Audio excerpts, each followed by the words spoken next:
back. Welcome back. Welcome back. It is Tuesday, August 3rd, 2:18 p.m. in Yes. Los Angeles. So you guys know, I've been gone for the last couple of weeks because these COVID ass niggas Yes. got sick and they fucked up my I'm groove. a survivor. Right. I got Nick in here wearing a mask Yeah, I got my mask on, y'all. because I don't have time for that, and I'm trying to make sure my cloth of Jesus does not have to work extra hard. Yeah, she looked scared when she pulled up. I look super scared because these niggas ain't showing nobody no negative test. They just want to be like, I feel good today. Yeah. And it's like, I'm already here. I done drove all the way here, so let's do it. But put a mask on. So that's where we're at with it. I don't know what you guys have been up to for the last 2 weeks. I have been completely and utterly bored just with everything. I need some fucking excitement in my life. I'm so bored. I'm bored enough to get a job. Like, that's how bored I am. Ain't nothing wrong with that. I done been there before. Right, where it's like I gotta do something. I I done feel been like there this is before. covering my mouth. You can move wherever you want. I can turn this I know. I up. was trying to see what it looked like on There camera. you go. So yeah, so that's where we're at with it. So thank you guys for checking back. I am Aaron Stiles. This is the Stiles Report. I think we've taken a week off or maybe 2 weeks off. Just about. Yeah, just so everybody could get over, um, you know what I mean, the fact that they're not highly favored. So that's where we're at with it. So there's a few things to get into. I didn't actually really, we're just going to sit here and chat today because I really wasn't prepared because I didn't think I was coming up here because these niggas still look and sound sick. So I look sick. I look healthy.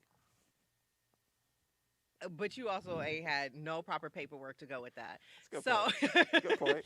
Solid point. so, so I wasn't prepared because I didn't think we were gonna do it. But he called me today and was like, "Are we gonna do the show?" And I said, "Fuck it, let's do it." Just because I want to keep my momentum going, and you know what I mean. I want to be diligent in doing it. So I said, "Fuck it," even if we have to come up here and I just wing it for an hour. So let's get into it.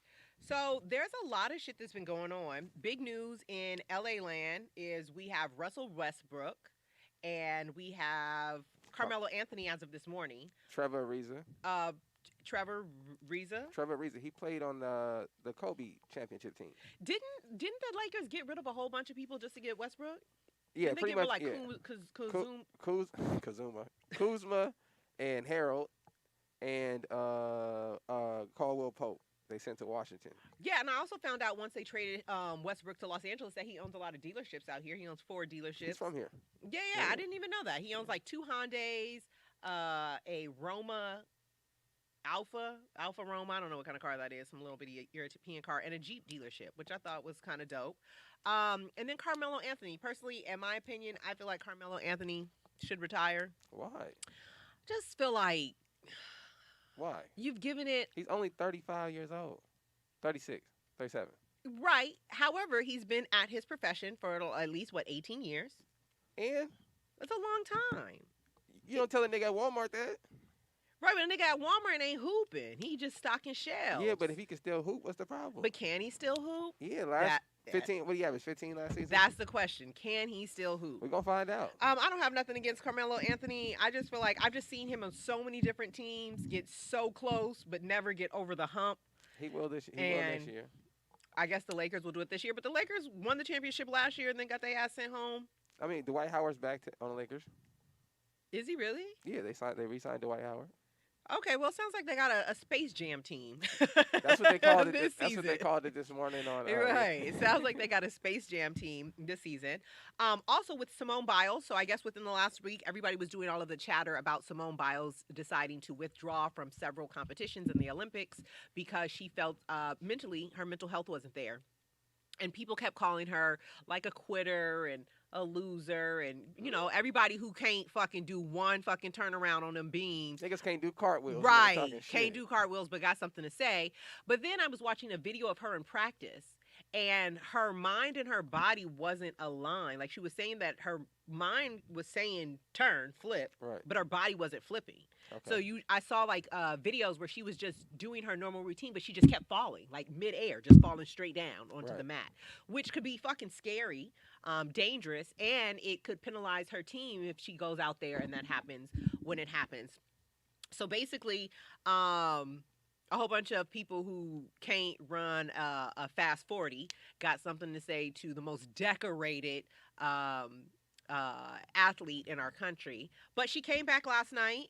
She did the balance beams, I believe, and she won bronze. See, So ain't that a blessing? ain't that a blessing? Shout out to So she said that bronze medal Simone. was actually worth more to her than any of her other medals because she was really fucked up in the game Yeah, when she got it. So that's dope. Shout out to that sister. that's what we got there. And then we have football season coming up. You watch football? Hell no. Why not? Unfortunately, my favorite football player was Barry Sanders growing up, and he only played for a few years when I was a kid. I remember him abruptly retiring. After that, I just didn't really find any football player that was like exciting to watch. Football it's kind of like you start, stop, start, stop. You know what I mean? It's kind of like hockey to me. I don't know. Well, guys, you only have a few more weeks. Let's see what's going on there. And sports will be back. Nothing's really going on. What's up with Chris Paul? Anybody figure out what? Yeah, that nigga re-signed to the Suns for like $100-something million. Really? Oh, he got paid for 4 years. Oh, did you hear about the Trae Young deal this morning? No. Trae, oh yeah. Yeah. What 205? Yeah, like 205, 207, something like that. So listen, all you young kids out there, listen. If you got kids out there, you think they got a chance to play basketball, make them shoot 500 shots a day. It'll pay off $200 million. That's what his dad made him do? Yeah, in order to be a great shooter, you got to shoot 500 shots a day. That's the recipe. So shout out to Trae Young. Everybody is Shout out to Ice Trae the game. Right, and I watched him this weekend on LeBron's The Shop. Mhm. Does anybody ever watch that? I don't watch it, but no. Okay, it's actually pretty good. That's what's up. It was actually pretty good. They had one last week with Tom Brady, Oh, nice. or a week before last. That was pretty good. But yeah, I saw him on there. He gives me real. I don't know. If I saw him in person, I wouldn't think he was a hooper. You know- He give me real regular vibes. No, if you see him in person, he's a real regular sized person though. Yeah, that's what Which they were is- also which saying. is Like he's very only like strange. 6'1" or He's not even something. 6'1". Anytime if the NBA tell you 6'1", That you nigga 5'11". 5'10". You 5'11", nigga. 5'11". Yeah, he didn't give me Yeah, he didn't give me like baller vibes. But hey, what do I know? Yeah, he's a regular sized person. Oh, Lonzo Ball, also from Los Angeles. He got traded to the Bulls. Lonzo Ball Yeah. from the. Remember, he was his dad. Right, no, I know who he is. Right. He was The in Pelicans, the the Pelicans. Pelicans. That was such a horrible fucking name change. Right? Like how you go from just So, what was it before? It was the New Orleans? Hornets, then the Bobcats, and the Bobcats were the Hornets. So they were the What Hornets. were they before? They were the Hornets before. New Orleans Hornets. Right. Why did they change to the Pelicans? Because didn't Bob Johnson move the team? I don't know what the fuck. I don't know, happened. but the Pelicans is the That's a horrible worst, name. Yeah, horrible name. Pick a new Right? name. Who wanna They play could- for some and damn y'all in birds? New Orleans, y'all could have picked some New Orleans. That's shit. a state bird though. Even worse. I know. Even worse. Look at the colors too, nigga. Like, come on, man. Yeah. So I think Zion's got. And didn't the younger son, Melo, get Rookie of the Year? Yeah. So now his brother's going. His brother is practicing with the Charlotte Hornets, the one that didn't get drafted. The one that Right. stole The one who stole the glasses. glasses. I know he probably like that was the dumbest The shit. stupid. I know his dad looked like nigga. And I know because I love Ball in the Family, their reality show on Facebook. Shout out I to just love LeVar it. I Ball. just feel like even whatever I feel like until you watch it, you can't really say anything about LeVar Ball because he might be outlandish and outspoken, but when you watch the show, the only thing he give a fuck about is his wife, his kids, and his parents. And what can you say about That's that? it. That's his whole mission in life, which I thought was great. But Beautiful. something else had happened. So everybody was talking about PJ Washington last week, right? What happened with PJ? Okay, so do you know this girl Bundle of Brittney's? You gotta give me more information. Is it PJ Washington? How old is he? Do Brittney Rayner. Yes. Okay. So there's this girl named Bundles of Brittney. She is a LA jump off. Why she a jump off? Well, I don't. That's what she's. Okay, she's just a very sexually open woman that lives in Los Angeles. She's done a lot of. She had a book about sleeping with 3 guys in 1 week and getting a gnarly yeast infection. She basically had videos over the years about how to get niggas and trap them. And PJ Washington was 18 years old. He was playing for Kentucky. She started going to the games and basically grooming this motherfucker because it was about time to, we getting close to 30. We need to extend this limelight and make sure we got a couple dollars to do it. So what better way to do that but get pregnant by a young, dumb nigga who got money, right? So that's what she did. She groomed him. They got together. She was kind of like a jump off. And, well, not jump off to him. Obviously, they were in a relationship. But last week he tweeted, you were playing all along or you weren't serious all along, basically alluding to the fact that she just had the baby. Mm-hmm. The baby is maybe 3-4 months old. Mm-hmm. And she broke up with him. right after she had the baby. Yeah, payday, nigga. Plan worked. But something I saw the other day was people were like, everybody so her best friend is Tina Trump. Are you familiar with who Tina Trump is? Sounds familiar. You might not want to Google it. She's a porn star. Okay. So I don't need that in my computer. You don't need that. Don't put that on your hard drive. Right. So she's best friends with this porn star called Tina Trump, and I actually like Tina Trump video. She. If you're a connoisseur of porn, check her out. Right. Shout out to Tina. Shout out to Tina. So they're best friends. They're super besties. They were supposed to do a porn together a few years ago, but I don't know what happened. But somebody said, you could say what you want to say about LeVar Ball, but none of his sons are getting hustled by porn star sidekicks. Yeah, because he tell them. He tell them straight out. Them is hoes, nigga. You gonna be with a hoe? Then be with a hoe. I was like, God damn, nigga. Well, that's real shit, though. So in other news. I mean, well, hold on. Let's stay there for a second. Okay. Let me say this. I don't feel like what is that John Cena? What? Is that John Cena? If that John Cena, what up? What'd she say? Nah, she was just saying he got. But let's say this though. This is my thing. Granted, it was a young man, okay? Mm-hmm. But I feel like when you're 18, you're 18, okay? You should be prepared to be out there. If not, that's your parents' fault and your fault, which is fine, whatever. Mm-hmm. Also, I dated a young lady who had a friend who was a porn star. Mm-hmm. It was only a matter of time before she fucked me over, all right? But that was obvious. What did she do to you? Let's not go down that road. I want to hear the story. Let's not go down that road. But sis, you want to tell? So I feel like the young man, he should have known based on her friends was. Granted, he was 18, but this is the nature of the beast though, because I know he out fucking the world.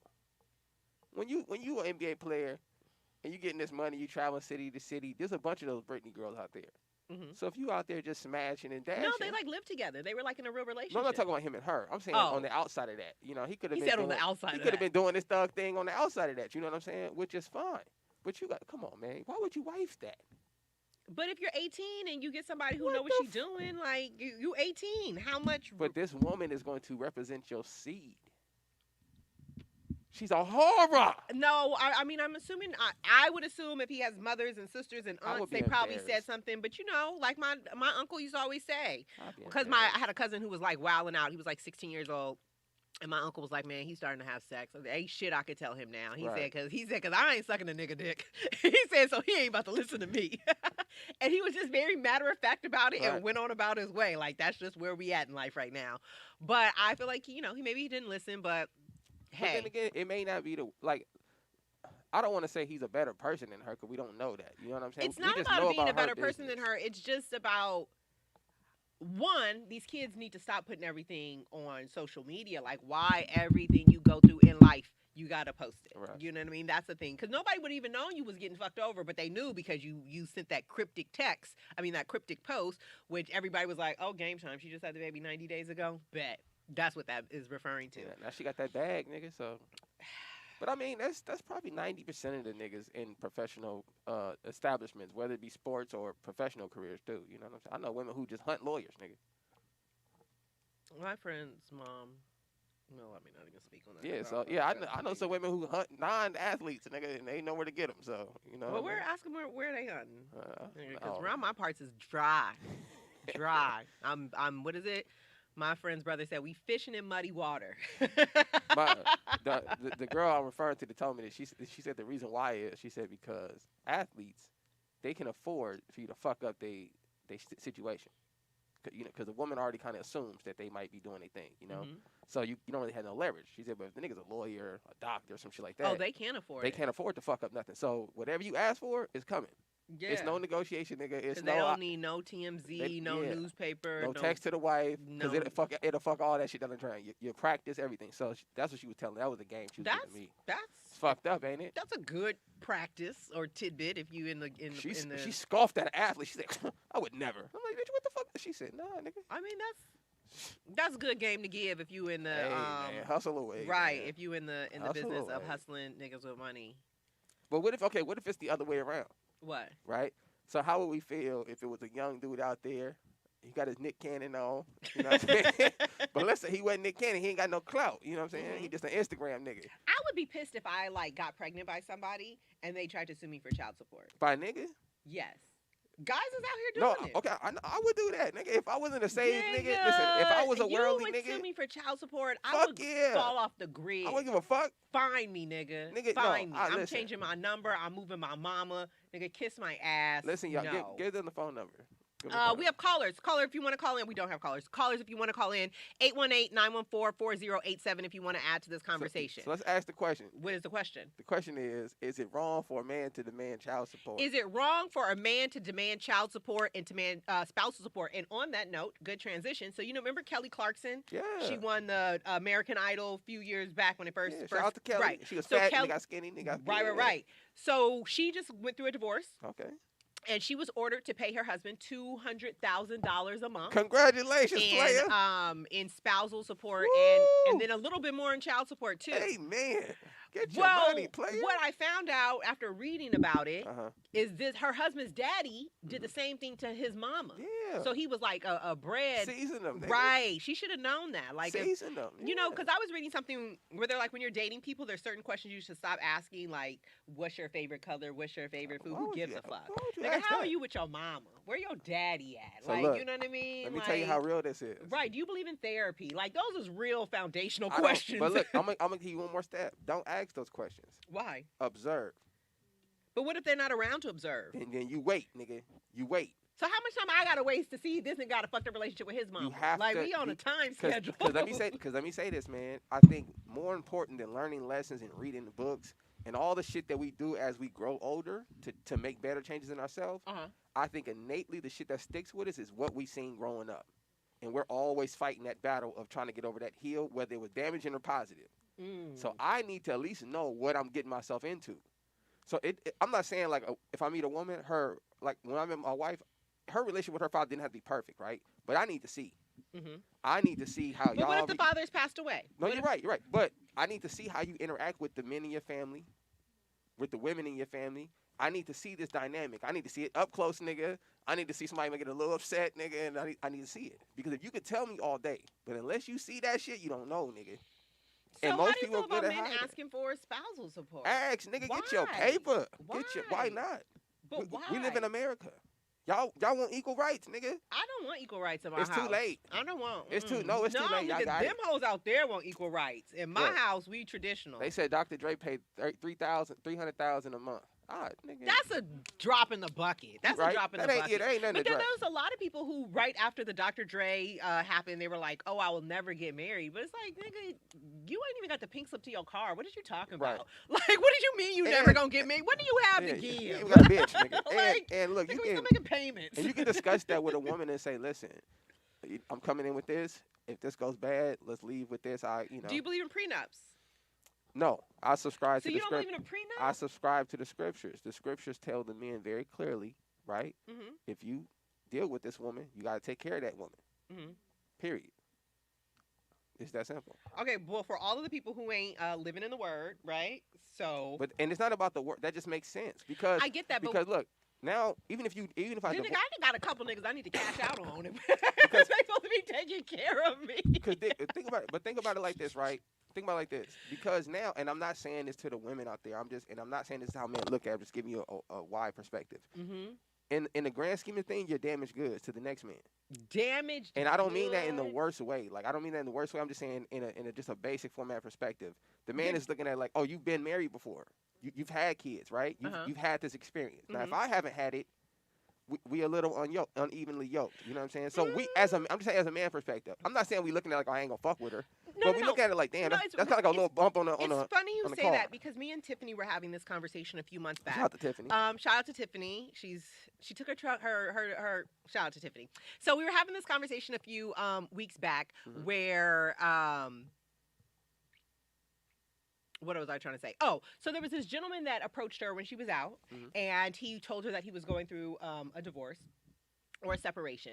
And she kind of was like, Yeah, you need to go through I'm that, not even nigga. about to pay it no mind because Right. he ain't even all the way through it. And, that's baggage.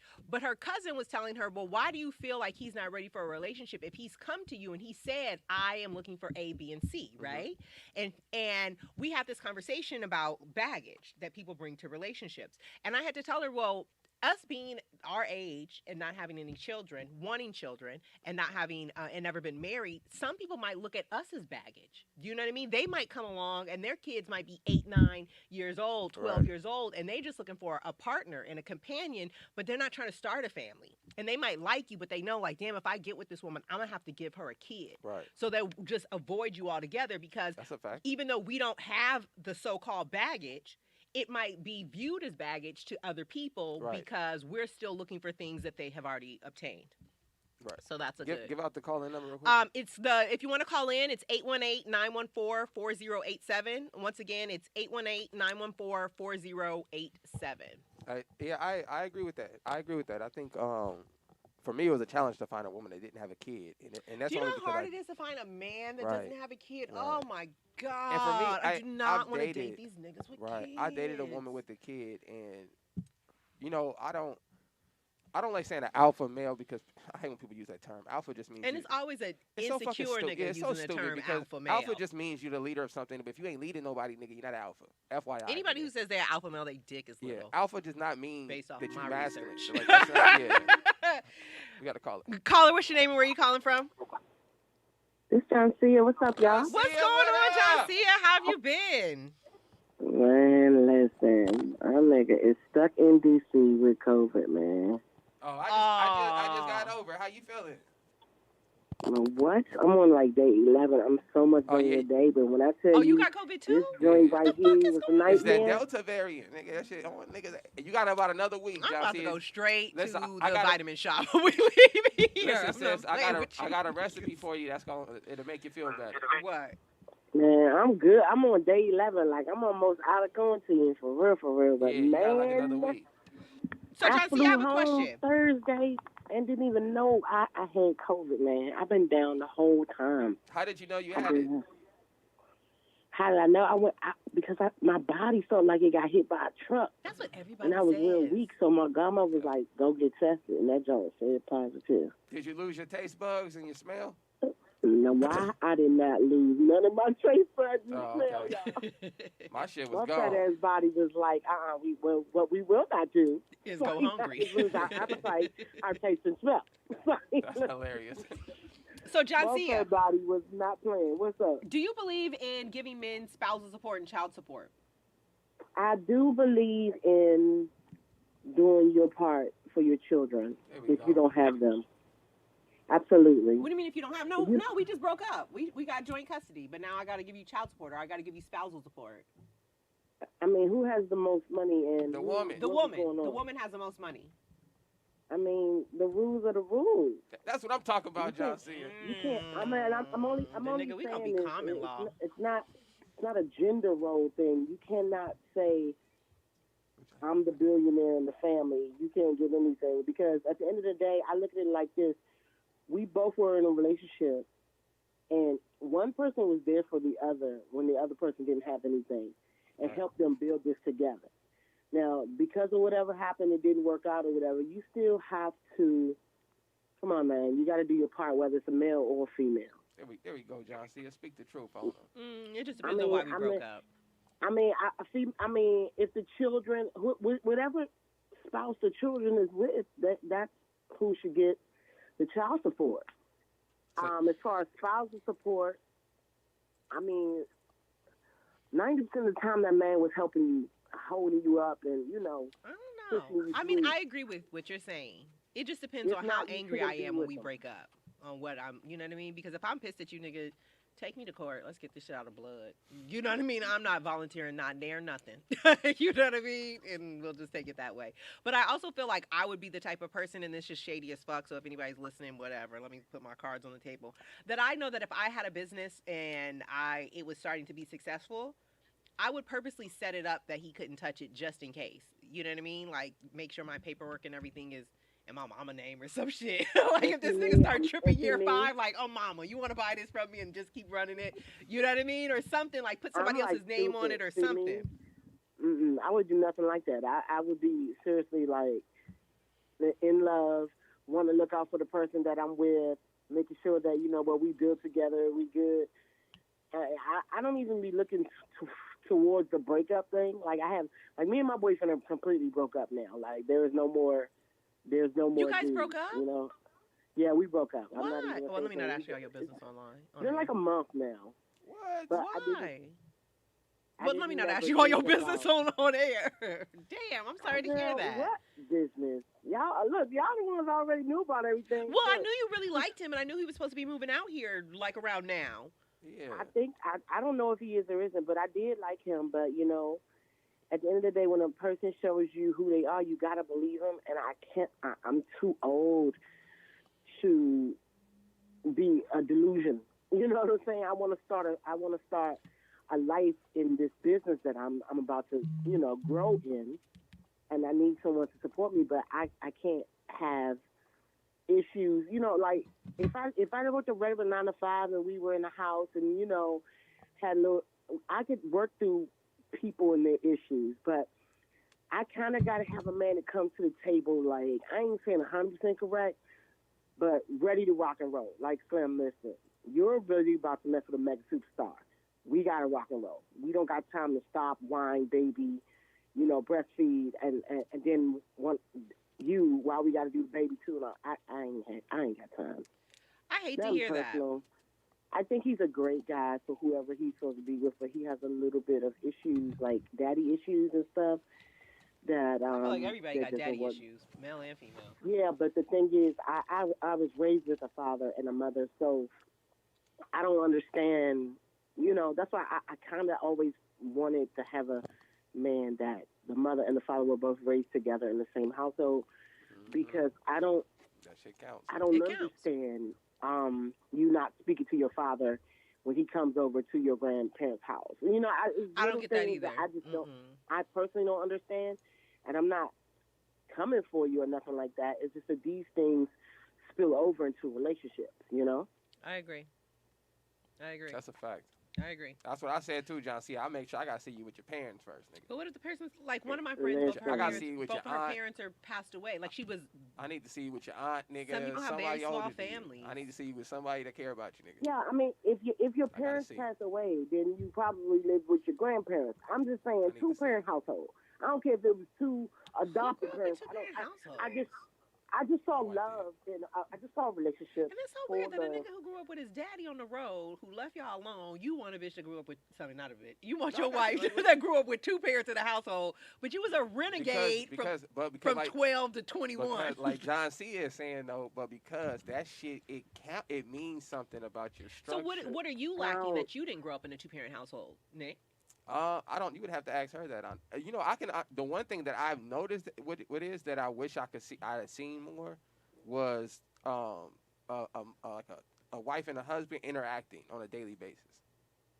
You know what I mean? Just that daily interaction. I wish I would have grown up around seeing that. Luckily, like I seen my grandfather and my grandmother. I spent a lot of time over there. They were married, so I seen it a little bit. But that's the one thing because, as men, we get comfortable. I could just come in the house and chill. You know what I'm saying? But I'm not. I have to remind myself, like, make sure I come in the house, and say, hey, what's up? Not even like that shallow, but really spend some genuine time. Go sit down and chill. Let's kick it for a minute before I run off and do my own shit. But I didn't see that growing up. You know what I'm saying? But I noticed, like, my grandfather would do that. He would come home and he'd take 30 minutes and sit down with my grandmother, and they'd just chit chat at the table. Then he'd go off and do his shit. You know what I mean? So I just try to apply those things. But you'd have to ask my wife. That's the thing. I grew up with. I grew up with. I believe it. Seeing my dad by my mom's I really want to talk to her. Seeing my mom cook my dad's meals, and I just grew up with that couple thing that I thrive to look for when looking for a man. You have to be more sensitive. I think I'm about to go do a fiance tour somewhere in Texas. If any ladies out here want to tour with me, let's do a find a boyfriend tour, man. The act right. What's a fiance tour? Right. A fiance tour, we're going to hit up Dallas, Austin, Houston, We gonna spin the block a couple times, collect a few phone numbers, and see what the year gonna end up like. That's what we about to But do. can you do that without sex? Yes. Yes. Okay, Yeah, I'm in. just collecting Let me numbers. go. We're gonna build a relationship when I get back to California. I'm just collecting the numbers.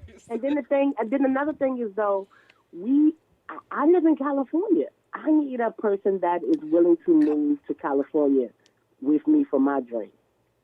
That's big. That's big. You know what I'm saying? That's a lot to ask It is out of a to man. ask. I don't know if I would want It ain't a lot. somebody to move to California Let me with speak I just for want them the- to set me up in California, and then we could just go back and forth. I'm gonna say In my this, neighborhood. John Cia. I'm gonna say this, and I'm not speaking for my man's over there, but I feel like when it comes to what you really want, there's no hesitation for a man, That's true. especially when it comes to women. Mm-hmm. Ain't no hesitation, nigga. They'll move a motherfucking mountain, nigga, if it's that serious. Mhm. Nigga, we just started wars, nigga, over women. So if a man is having that hesitation about moving, then that's just it may not be you. It could just be a space that he's in. Or maybe he's never left home before. My motto in life That's is, a great point. if a man likes you, That's a great point. you'll know. If he doesn't, you'll be confused. And I always Oh, ask that's myself, good. like, when I'm like, when I keep I second like guessing that. something with a guy, I be like, that nigga ain't rocking with me like that. Right. Because if a he'll make man it likes clear. you, you'll know. They'll be on your bumper. They gonna They make will it be clear. on your bumper. No confusion, nigga. But What's up? if they don't, you're gonna be confused of where we stand or what we doing or where we going. He said Yeah. this. What does he mean by that? You know what I mean? Because men who are very intentional, they are very intentional. They tell you what they want, what their plans are, what they're gonna do. So And and from a man's perspective, it's really about valuing the person, because you understand, ain't nothing guaranteed. If you playing around and shit, she can fuck around and end up with another nigga. So we try to make it right, very, especially if it's something you really want. especially because most times we start off casual. Oh, we could just kick it in. So I know your Instagram going off and your DM is popping. You know what I'm saying? My So shit's not really. What I gotta do to get people to slide in my DMs? I feel like here first, we go. Yeah, my DMs be popping, but they ain't popping with nothing I want. my shit ain't popping with nothing. Only people in my DMs is the homies. Sending memes back and forth and shit. Like that's it. Hook me up. Hey, hook me up with one of y'all friends, man. Hook me up, Nick. I got Hebrew brothers. That's it. They get you in line, y'all see it. Let me get one. Let's see. Aaron, I'm excited to set your ass. Let me get one. I'll see. No, I met this Hebrew Israelite dude, and I actually stopped talking to that nigga because I was like, he I wanted don't my want nobody daddy. crazy that's gonna be trying to beat me. And I shit. did. I thought cold cut him off. That's a good thing for a nigga to remind you of your father. But then the collar on his shirt was a little dirty too. So what? The collar on his shirt means he needs a woman To do what? to give To him do his laundry? inspiration behind that. So up until today, you can't wash your ass or your clothes properly until I showed up on the scene. He could have just got done hooping, nigga. You don't know that. That nigga wasn't hooping. Based off his body type, he wasn't hooping.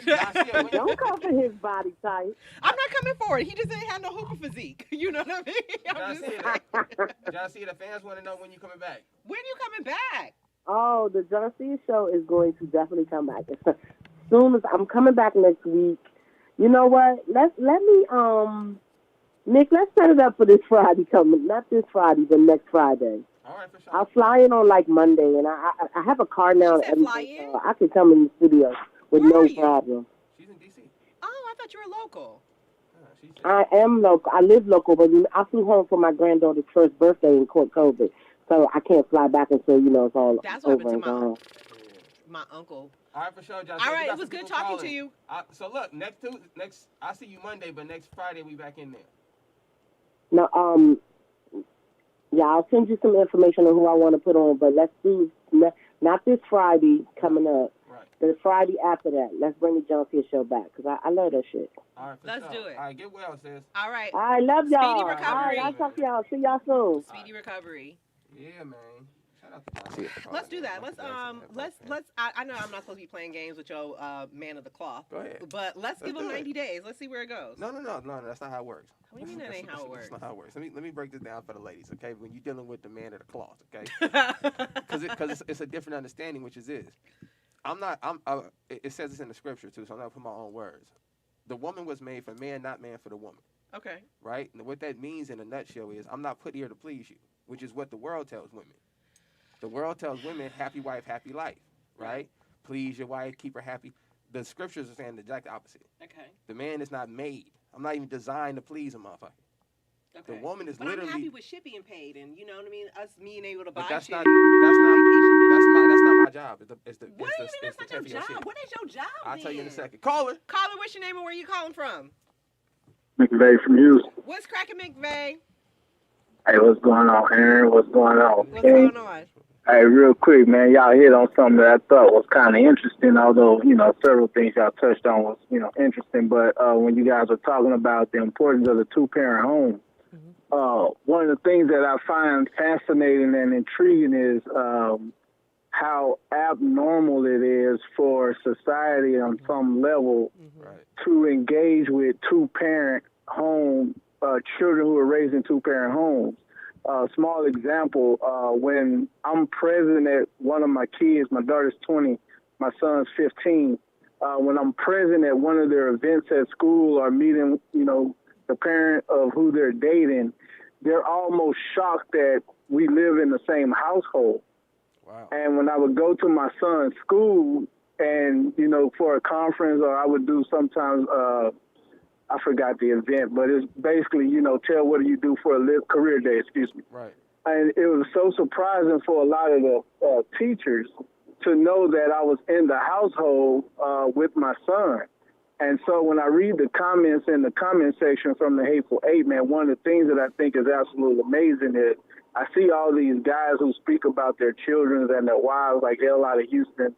DJ, despite the way he speaks about, his young lady or whatnot, but he's at home, in the family. Right. And I think it's so important from the standpoint of I didn't grow up in a two-parent home. And if my wife's parents, she did judge me based on my parents, I would have been like SOL, because my mom was out in them streets. She was a smoker.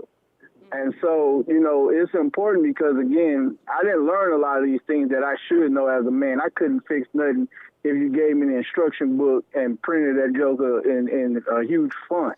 Right. So I have to rely on YouTube. Right. But my wife can hear something and tell me instantly, oh, you need to check this. Oh, you should look at that based on, her father, giving her that game or whatnot. And her mother really raised her traditionally. So, despite, what societal norms is today, she is that come home, cook type person, appease the family, make sure everyone's good. So for my household, and I don't want to go too long, so she cooks, I wash the dishes, she wash the clothes, I'll fold them. So we try to make it a partnership.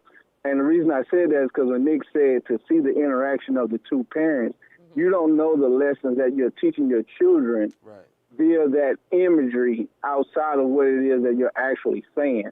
So I think that's a pretty good topic, man. We got to have those conversations a little bit more because the way we was raised, I was raised on Spice One, Face Mob, and all these guys, and we were taught to run the streets and all that. Thanks. But I think it is important. Like I admire hearing DJ's story. Like every time he calls, he's out at work, and y'all met his daughter and all that. But, I mean, that's the future, for us as a, black society. And I'm appreciative of that, and I appreciate the conversation. Right, thank you for calling in. Thank you. I don't know. I feel like a two-parent household is definitely a regional thing. Because I feel like my friends who grew up in the South, in the Texas, the Louisianas, the Alabamas, the Mississippis, the Georgias, the places like that, they grew up in two-parent households. It seems like these Cali niggas couldn't get it together for the life of their family out here. Because most of the people I know from California, growing up before I went to college, nobody lived in a two-parent household. Facts. My one friend Alex did. I believe her mother passed away shortly after we graduated. Shout out to Alex. She's so happy. She just got engaged. Shout out to Alex. But yeah, it's very rare. Tiffany grew up in a two-parent household. Okay. She grew up in a two-parent household. And I can see her vantage point on relationships, how it was molded by growing up in a two-parent household, because she is very traditional in the way that she thinks and in her expectations. Because she grew up in a two-parent household. I didn't. I did until I was 9 or 10. Then my stepfather passed away. But my stepfather was the type of person that would like pay you to make him a sandwich, or you know what I mean, like, yo, make me a sandwich, bring it upstairs, he'll give you $5, or you know what I mean. Right. So it was always like that my whole life. Maybe that's why I'm kind of a little skewed. But then he passed away, and then my mom was working. I don't know. I don't want to say it's fucked up because it really wasn't, but it was. she was just working. But then that was only until like 9th grade. Then she decided to retire when I started high school. Like, come on. Everybody else had the house for free. Yeah, now she got all the time in the world to check on your Right. ass. Everybody had the house for free in high school except me. Summer of 8th grade going into 9th, she decided she want to retire. Now she home all day. So K-Dot has an interesting point. K-Dot says her mother and her dad were much better when they were not together. That's what happens a lot. Right. And what I'm starting to see a lot is that a lot of times people get pregnant before you realize you don't like that nigga. You know what I mean? So, and that's right. what's really the issue is if we're really kind of peel the onion back and get to the center of it. Right. I would say a good 87% of these pregnancies are conceived before you realize you even like him. You know what I mean? But Most I of them don't are think you conceived, I should wouldn't be- say within like the first 6 months or 9 months of dating. But So what's now the we just premise- go together. Okay, but Aaron, this is my standpoint where I come from, right? You shouldn't be having babies with niggas you like.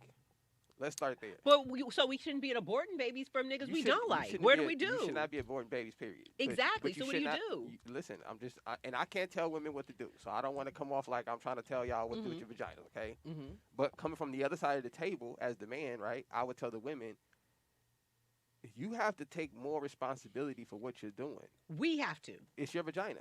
I can't control your vagina, right? So if it's your vagina, But you could control the nut that comes out your dick. that's fine, but you have to open your legs for we even get there. So I'm just telling the women, right, to do your due diligence with your man and stop having children. Not even children. Stop having sex with niggas that you just like.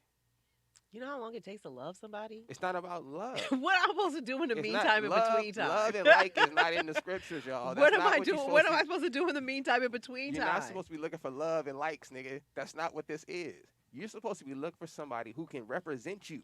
That's why I don't have nobody because I feel like nobody's cool enough. It's not about being cool. You need Well, to. you know what I mean when Right, I say. I'm saying for the people. You need to make sure that they, with their values, their morals, how they carry themselves, how they represent themselves, what they think is important in this world, those should be way more important than if this nigga's fly, or if she got ass, I get that. or if she got titties. Because But- you know what having ass and titties, it drops, nigga. It gets Right, saggy. but most of the times, like the people, it depends on what boxes you trying to check off on your checklist. Well, the because boxes now most of the ain't people, most of the boxes of substance, Mhm. right? I feel like men of substance are only men of substance because they ain't got no je ne sais quoi to offer. So they're like, well, fuck it, let me stand on the principles because this other fly shit ain't working. No, for that's me. a fact. You know what I mean? That's So a it's fact. usually the motherfuckers who really are very principled or who are you're looking for these certain type of positive attributes for a relationship usually are coming from the men whose face you don't want. Yeah, nigga. It's like always the ugly niggas act right. Yeah. Because niggas ain't supposed to be cute. That's not a trait of a nigga. I can't be attracted to Niggas you. is listen, I women. just gotta let man get on top of me I and do his don't- business. A nigga is not supposed to be cute. Why is he not? That's not a nigga's job. It's not a nigga nature to be Handsome, attractive. attractive. The At least Bible says effeminate, nigga. Jesus was described I'm as a not very saying average I'm looking looking for a nigga. metro. You're an attractive man, Nick. Nigga, not on purpose. You see, I leave my shit scraggly. He nigga. said not on I leave my purpose. shit scraggly. Nigga. I try to tone my shit down. I don't like that shit, nigga. I almost cut my bro told me I had nice eyelashes. I almost cut them bitches off, nigga. Fuck But outta it here with doesn't that matter. shit. But that's just your genetic You're lottery. right, but I'm talking about prepping yourself, nigga, right? I'm talking about a nigga trying to, because you said the je ne sais quoi. So that's a nigga understanding. When I say je ne sais quoi, I just mean that intangible Right. magic that makes you that Right. draws people to you. So Some look, people just don't have that it factor but about them. But some men, like, all right, so I understand the gift of gab and all of that, how to use your shit. Mhm. Nigga, I went through my LL Cool J phase, nigga licking his lips, nigga, when you talking to a girl, biting your lip and shot that goofy shit. And then this girl told me one day, she's like, oh, you cute when you do that. And I thought about that shit. I said, nigga, I'm not trying to be cute and shit out this motherfucker. That's not what I want. I don't want to be a cute nigga. That's not what I'm trying to represent in this world. Caller, what's your name and where you calling from? You think it's cool for niggas to be cute? Hi, Aaron and This- Nick. this How my are you thing. all doing? Simo! Hey, Seymour.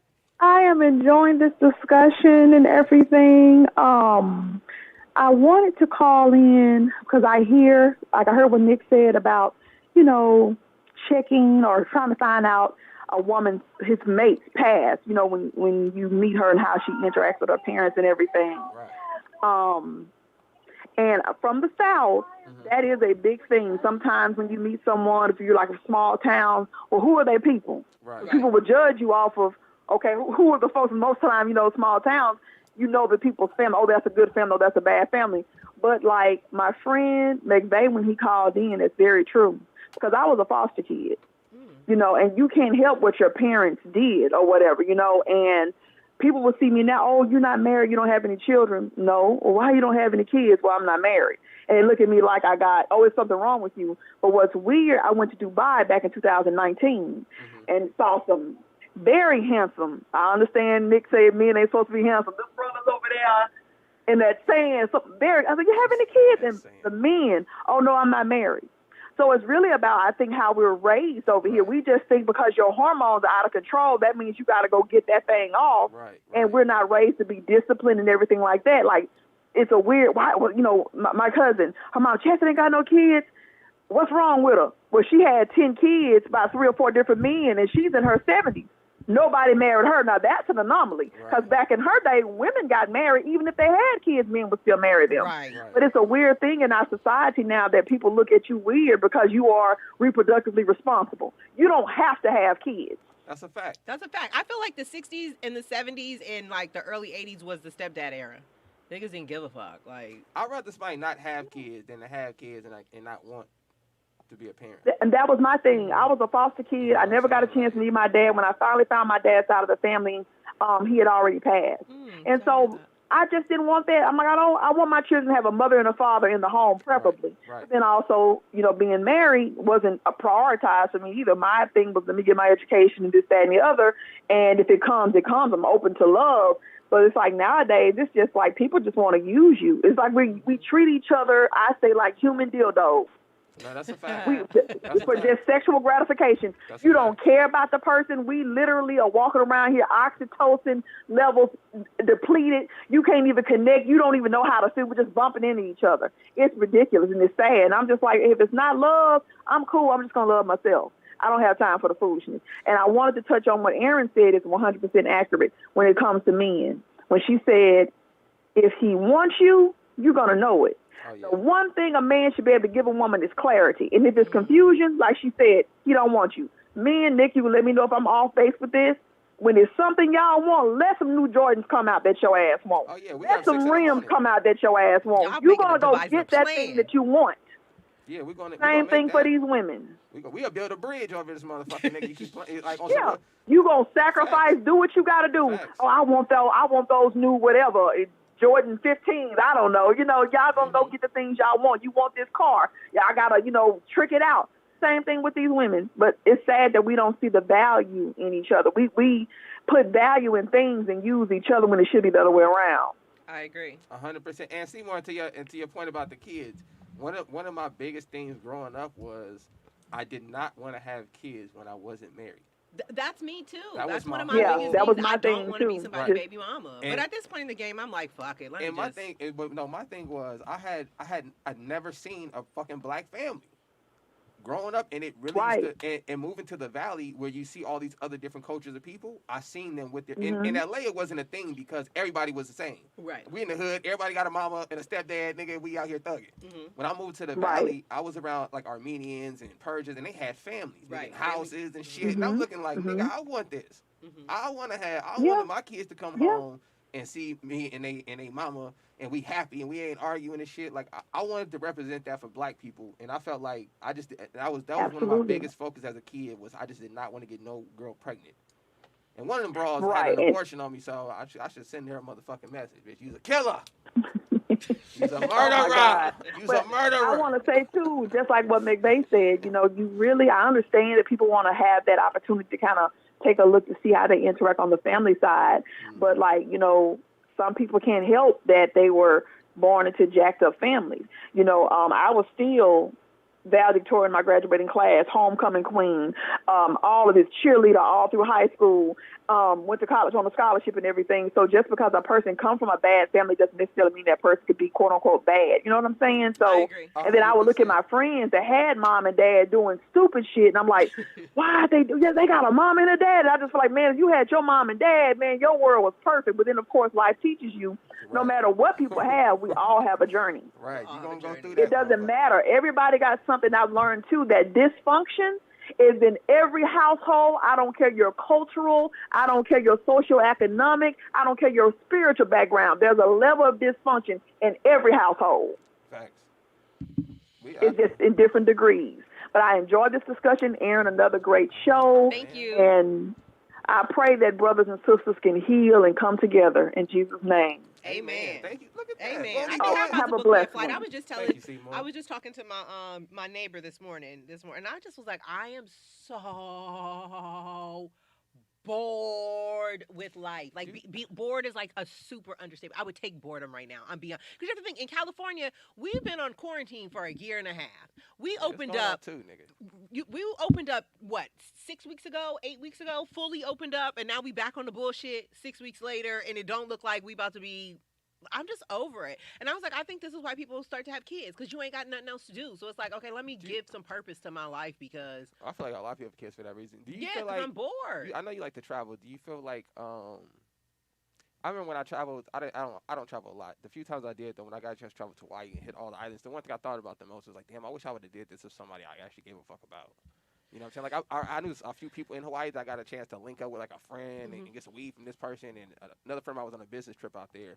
But in that traveling, I was like, the first 2 islands was cool because you by yourself, you doing your thing, you ain't report to nobody, nigga, you know. But then when you start to get to like nice places and you see nice things, and Right, and you see get people to, like, enjoying their companion. I got to like this Remember small on ass island, and I was like, I had my damn. epiphany after Cabo. So that's what I'm asking. So like, even though you're saying you want to travel and stuff now, do you put that into the equation? Like, man, I want to get out and get about, but I would love to do this with somebody to. I would. It doesn't stop me from doing it. Okay. I would love to have someone here to just share the experience with me, but I'm not gonna, you know what I mean? Not have the experience. You know what I mean? Because there's no one here. You got to live your life, and eventually, who you're supposed to run into, you are running to. But I think this is a kind of a good segue. Talking about relationships, let's talk about DaBaby. Oh, shout out to DaBaby. DaBaby. So if anybody is in the dark, rapper DaBaby was at Rolling Loud a couple of weeks ago. Great concerts. Too. And have you seen the pictures of these like super spreader events? Have you seen the pictures from Lollapalooza? No, but I like that name, a super spreader event. That's what they're called, super spreader. Know that. Yeah, they're called super spreader events. Because after you have big festivals and stuff like that, then the whole town is fucked up. Like obviously. Right now, they had the Rolling Loud 2 weeks ago in Florida, and now they are like at the epicenter of COVID. But then also, Ron DeSantis has just made a law, a mandate where you cannot mandate masks in school. I don't know. That nigga is out there like, fuck these kids. Yeah, he want to see his kids smile. Didn't he say that? I don't know what he doing, but whatever. So anyways, 2 weeks ago, they had the Rolling Loud Festival in Miami, and the rapper DaBaby, which, you know, is pretty popular. He's pretty big. He's one of the bigger rappers in the game right now. I kind of don't follow it no more because every time you look up, it's another mumble rapper, but he don't really be mumbling. So he finished his set, he did it, and at the end of his set, you know, when everybody is like, thanks for coming out, I enjoyed it, you know, your little salutations you're giving. These were his exact words. If you didn't show up today with HIV and AIDS, any of them deadly sexually transmitted diseases that'll make you die in 2 or 3 weeks, put your cell phone light in the air. Ladies, if your pussy smell like water, put your cell phone light in the air. Fellas, if you ain't sucking dick in the parking lot, put your cell phone light in the air. Keep it fucking real. What's wrong with what he said? First of all, it was unprovoked. It was word. It was a little out of line. It was word vomit, and it was so. It's like you sitting there and you're watching something, and somebody just blurts out some fucking Tourette shit. Like, nigga, where'd you come with? Maybe like, he got hit on backstage by a gay dude. Fine. Do your performance. Say your thank yous and your goodbyes. Why he can't say? Okay, so well, I'm not saying he can't say it, right? I'm not saying he can't say it. However, the powers that be, since he has said it, he's been getting dropped because, you know, it's festival season, it's summertime. He's getting dropped left and right from all these different shows, right? Because they're sponsored by because gay people. You know, you could talk about being disrespectful to women. You could talk about killing, you know, your counterparts and your brothers and sisters and, you know what I mean, other black men. You could talk about selling drugs to your community. Come on here. Entertain the masses, but you can't talk about the LGBTQ community. Fuck and whenever you seem to talk about it, there's always this super backlash that comes with it. So originally, he was very indignant about apologizing. Everybody was like, just say you sorry. Like, because this was just like, what the fuck? Like, where did this come from? I would apologize for that because that didn't sound like you had a speech ready, nigga. Right, like... If you childish, what straight man is thinking about another man sucking dick in the parking lot? Yeah, that was like, who strange, thinks nigga. About stuff like that? He might have been high. I would have just said, nigga, I was off of Molly, nigga. My bad. Yeah, I lost Right. one, nigga. My But he bad. was very indignant. When they told him to apologize, he was telling people to shut the fuck up. What I do at a live show Yeah, I is for shot a the nigga. audience at the live show. Questlove made a comment about it. He posted, "Who is this nigga? I don't even know who he is." Elton John, Madonna. So basically, he just had a dump fest. Everybody has their 2 cents in what he said. Fuck Elton Where John, he could man. have rectified the situation, like Nick said, say he was drunk, he was But high. fuck that. If My you meant bad. it, you meant it, I was nigga. just talking shit. Fuck You know what I that. mean? And I feel like people would have blown it over. But the fact that you're so in, and then he went on this icon rant of he's about to be an icon. God gives his toughest battles to his, the hardest battles to his toughest soldiers. Whatever cliche bullshit he was speaking. So then once all of the chips started to fall, as they may, and he was losing money left and right, Sucker. I don't think he put out an apology. I seen what he put out. I believe it was PR. It was I believe dry it as was hell. I record. love it. It was record label, but the first line was something of the sense of like the internet moves so fast that it didn't even give me a chance to like catch up and learn. First of all, nigga, shut the entire. Well, that's what white people say. They put that narrative But out how does there. it? First of all, you 29, baby. The internet done been around since you've been around. Look, that's the white, internet that's, done been around since you've been yo, around. I don't Aaron, want to I'm hear not that. justifying it. I'm just saying white people use this narrative when it comes Okay, to like newsflash, racial stuff, right? You're There's- not white. No, but I'm just saying that's what the baby doing. He's saying, look, if white people can say in 2021, I'm uneducated on the sensitivity of niggas. But how you can't? I get it. It but don't you, have to be real. You can just say that. I'm uneducated on how homosexuals feel about when I Nigga, make fun of niggas everybody sucking knows dick in in the parking lot. 2021 you're not dying from AIDS in 2-3 weeks. Listen, I do not agree with what he said, okay? I don't believe you should bash anybody for anything that they doing if it's not affecting you directly, I believe okay? that as well. And if somebody didn't do so, if a gay person threw a condom on him, nigga, and he went off, nigga, I can understand what your rage is, okay? But that's a little weird to just bash a certain group of people at a concert. That's a little strange, okay? Right. So I don't agree with him in that sense. But this is what I'm going to say. I'm going to say this. I abide by the rules. If we're going to play this freedom of speech shit, and it's okay for black men and black women to get on stage and Instagram and shake their ass and titties and talk about murdering black people, everybody's fair game, nigga. Well, that's everybody's argument. Then They're everybody's saying fair to game. all the I don't give a people fuck. who are the powers that be at all these festivals that if your thing is about inclusivity and being positivity and all of Yeah, that, what about black if murder? you know that most of these people's lyrics, you know what I mean? Because you could get up there. I mean, Megan Thee Stallion and Cardi B can get up there and whop it out, right? Yeah, why are we talking about wet ass pussies? But right. but So he it's can't like, say, where's the Yeah. line drawn? Is it pentagram? Like how are So, these lines drawn? And where are we supposed to? Nakia said he also said some stupid shit about AIDS. Okay, but once again, Nakia, I feel you. I don't agree with nothing he said. You shouldn't identify. It was just but- uncalled for. But I can't bash him because the same platform that are saying he shouldn't say this don't have a problem with murdering black men and over sexualizing black women. Like, I just seen a video the other day. It's this kid out of New York named something Savage. Aaron, I wanted to send this to you because I was so disturbed. The kid is 13 years old. Mhm. It's a drill video. The kid's 13. Mhm. When it starts off, it's a grown-ass woman shaking her ass on this little boy. Okay. And he's I behind her. saw that. She had on like them black and white drawers or So- those short booty shorts or something like that. And so I was so infuriated because I'm Me like, too. yo, if this was reversed, if that was a grown man and it was a little ass 13-year-old girl shaking her ass on him, we would have tried to put that nigga in prison. And I'm not Right. saying that woman should go in prison, but I do feel like we have to raise the standards in our community.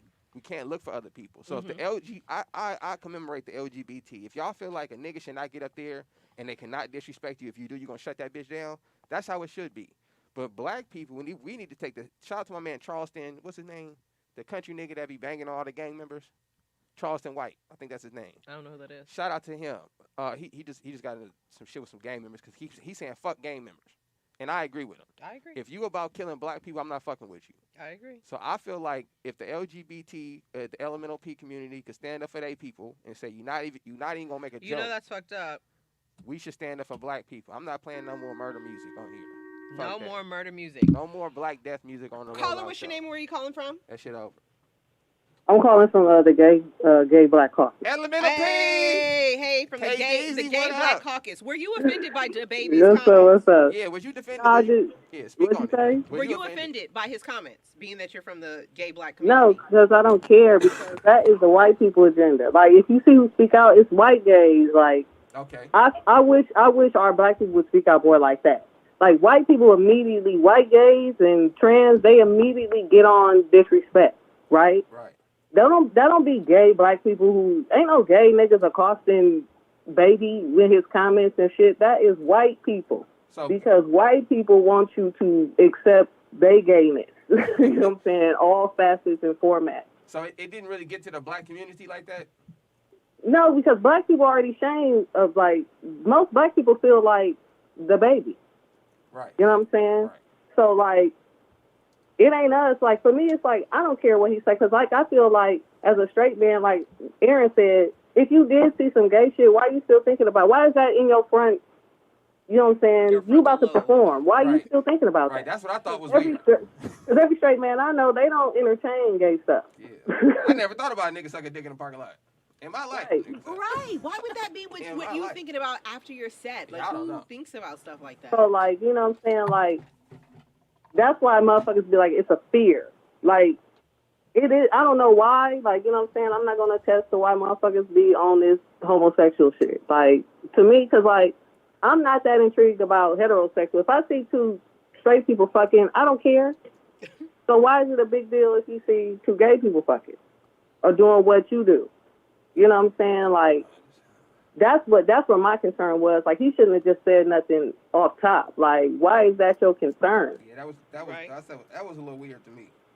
Right. I didn't understand. So, like, but that's just his logic. It's just like Boosie. Like, you can't make nobody gay and you can't make nobody straight. Yeah, Lil Boosie needs to just shut. What Lil Boosie say? He basically every other day he gets on and he's talking about, you know, the gay agenda and how they're forcing it on the children and they're not giving them an option and they're just, you know what I mean, wanting to make all of the children gay and in a few years it's going to be, you know what I mean, just like how it was before, how people were kind of like embarrassed or shamed or whatever, you know, before it was fully accepted to be gay. He said that's what it's going to be like in the future to be straight. Or for people who only want to deal with the opposite sex. Right. But this is the same man who said that he paid some women to have sex with his son when he turned 13. So, nigga, you low-key a pedophile, so I think you should shut up and just kind of bow out this conversation. Like, what you do with your own kids is your business. Like, that's his logic. Like, I can't be mad at somebody who thinks differently than me. Would you pay a grown man to fuck your daughter for her 13th birthday? I fucked a grown woman when I was 13. Hilarious. This nigga was molested, and he don't see nothing wrong with it. No, I do. I feel like she was wrong for doing it, but I mean, it was cool. I ain't tripping, nigga. It was cool, nigga. It was cool. It was cool, nigga. I held my own, nigga. I was straight. He said, I held my own with his... I didn't get nothing after that for a minute, so I was cool. So you didn't hold your own? No, I wasn't no pussy getting nigga at 13. My uncle hooked me up, nigga.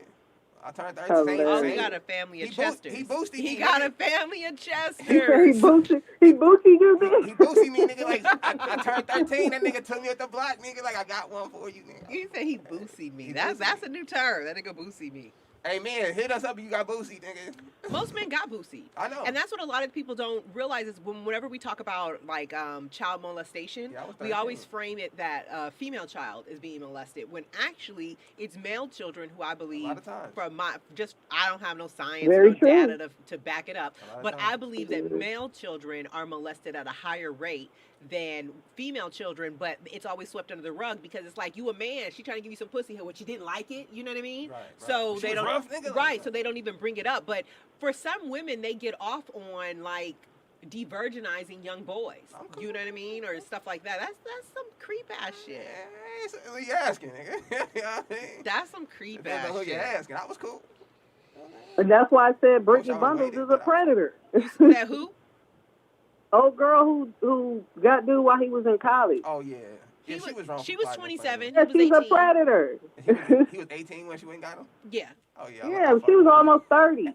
I mean, she definitely was a predator. She was hunting the money. So what if it was reversed, K-Dot? Would you feel some kind of way if a nigga First, seen that's that? disgusting. Like, my ex-boyfriend is I like still 40 would feel dating some a kind of way because 22-year-old. you're attracted to a child. Like, it's just disgusting. normalized for a man to do that. Like, I think it's wrong for both. Wait, you know what I'm saying? 18 is 18 now. We can't play that. We can't I mean, Okay, it is so you 18, gonna let but your what do you 18-year-old have in daughter show common up with with a an 40-year-old 18-year-old? Listen, once my daughter turned 18, and this one tell my daughter, once another nigga touch your pussy, you belong to him, nigga. Don't come here for nothing. That's some fucked up shit. That is some fuck. So she just supposed to stay a virgin I'm forever? not gonna say you belong to him, but like, what's your That's gonna do what your intention? father's doing for you. As long as you a virgin, all that shit, I'm gonna take care of you. You can stay in the house. As long as Nick, that is so fucking Yeah, problematic. So you're that saying is that if your daughter ridiculous, has my sex, I you don't nigga. give gotta a stop fuck if it's taking care of ridiculous. her, I don't give a fuck if it's ridiculous. Hey, nigga, life- yo, life- that's out of pocket. Life comes with That's out of you know pocket. You know what I would tell my son? What? This is what I would tell my son. If you walk out this house, nigga, you decide to sell drugs, you decide to be a gang member, all that shit, you gotta get the fuck up out of here. Right, but listen to how you framed it. If your son decides to break the law or to do anything that could bring some type of like criminal attention to your home, you're not gonna fuck with him. But if your daughter decides to do something that is natural as having sex, you won't fuck with her? No, because if the man that you choose to have sex with, right? He needs to be able to take care of you. All right, so we're gonna switch this up and we're gonna talk about Baldwin, Crenshaw, Hills Mall that just got. Chat room say I'm right. That nigga ain't right. Chat room say I'm right.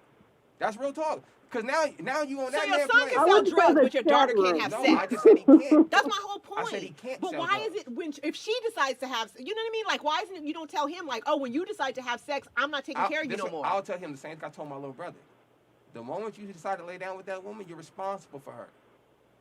Okay. You're responsible for that woman. But you still gonna fuck with your son though. If he needs something, you still gonna look out for him. I would still look out for my daughter if she You needs just something. said you wouldn't. I wouldn't have her under my roof and all that shit. So she can't have. So as soon as she has sex, she get kicked out. You got to be with that nigga now.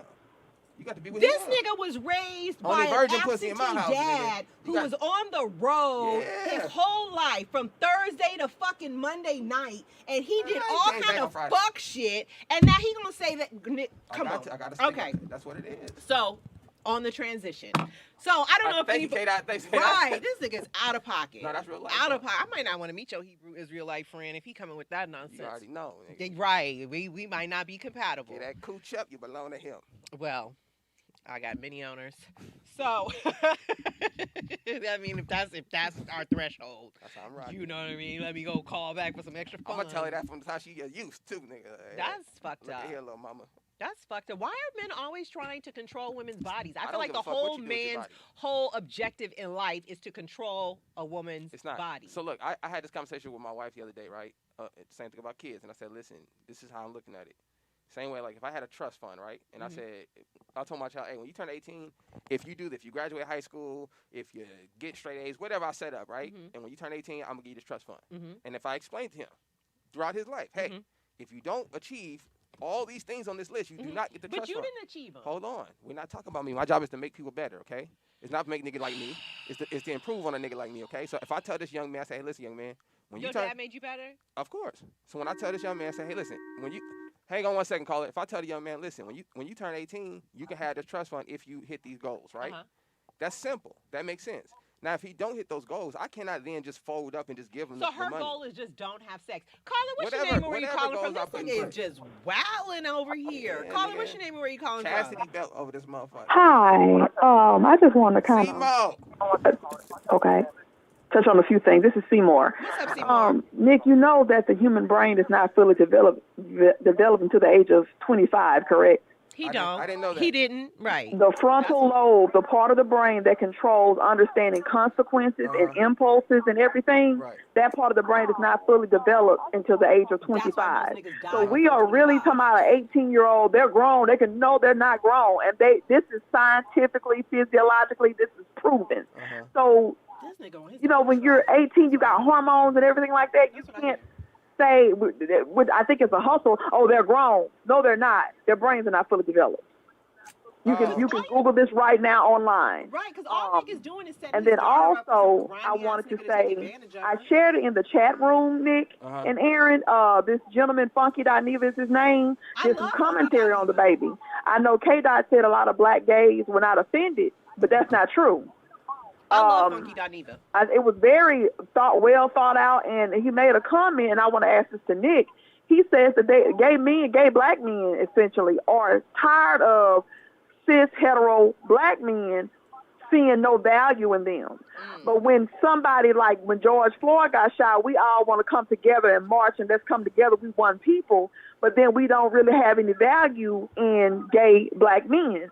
And I think he made a comment about black men, not all, are the white men of our black community. They don't want equality. They want privilege. Right, I agree. That's a fact. So that link is in there, and I think it's please watch it. I mean, I didn't agree with everything that he said, but I just think he made some very valid points. We have to come together as a people. This is ridiculous and it's sad. And then, like K. Dot said, a lot of the people that were speaking out so forcefully about the baby's comments, they weren't even black people.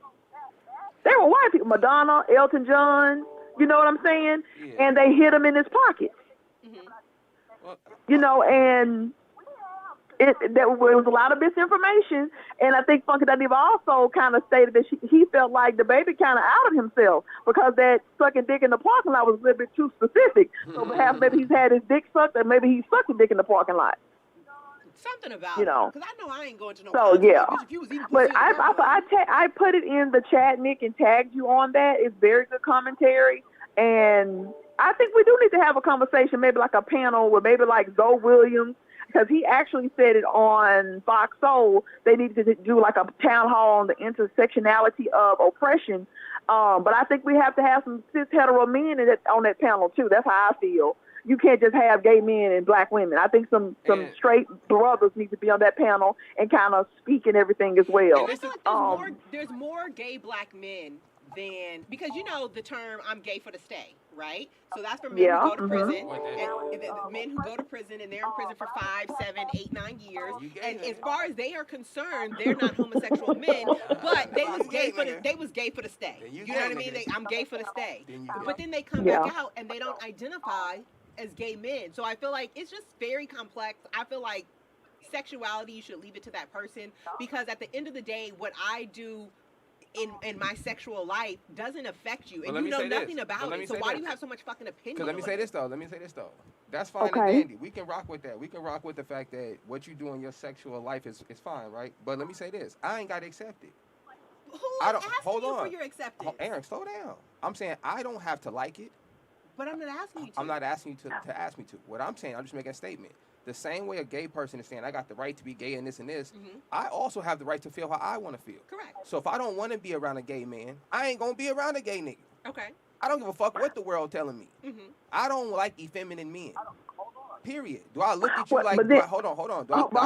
I don't look at you like I need to kill you. I need to beat you up. I need to harass you. I need to go on stage and say don't suck dick in the parking lot. What is it about them that you don't like? I don't like effeminate niggas. But why? I don't like it. But why? I don't like effeminate. I don't like. I know, but I understand you don't. I'm gonna tell you. I'm going to tell you. I don't like men that displays the same attributes as women. So being clean. That's not what I said. You said effeminate. That. Most people feel like men who are effeminate is not a hygiene regimen. So what do you define as effeminate? Effeminate is your attitude. Acting like a woman. Acting like a woman, displaying the same attributes a woman displays. I, as a man, that detests me. I don't want that around me. Now, I'm mature and grown enough, right? So I don't have to discriminate against you. I don't have to not sell you something. I don't have to not give you common courtesy. A gay person ain't ever hung black people, right? So if I ain't out hanging white people, I ain't got no room to say nothing to a gay man, right? But I'm also always going to express, I don't want that shit. It ain't going to be in my house. I don't want that shit around me. You know what I'm saying? If we homies, Mr. Ray is one of my really good friends, the gayest nigga I've ever met, right? And you can ask him. Never disrespected that man. Always treat him like a brother. We kick it. We went on the road. Kicked it on the road. So I don't have no problem in that space. It's because he acts like a man. He act gay as hell in person. He act like a female. You understand? But you just said you hung out with him. Exactly. I don't have to discriminate against you, but I don't have to be around you constantly. I don't have to make you part of my world. You understand? Okay. Nick. Go ahead, Simone. Can I please interject? Go ahead. So is your issue when you say effeminate, you understand that effeminate gay men are the minority in the gay community, correct?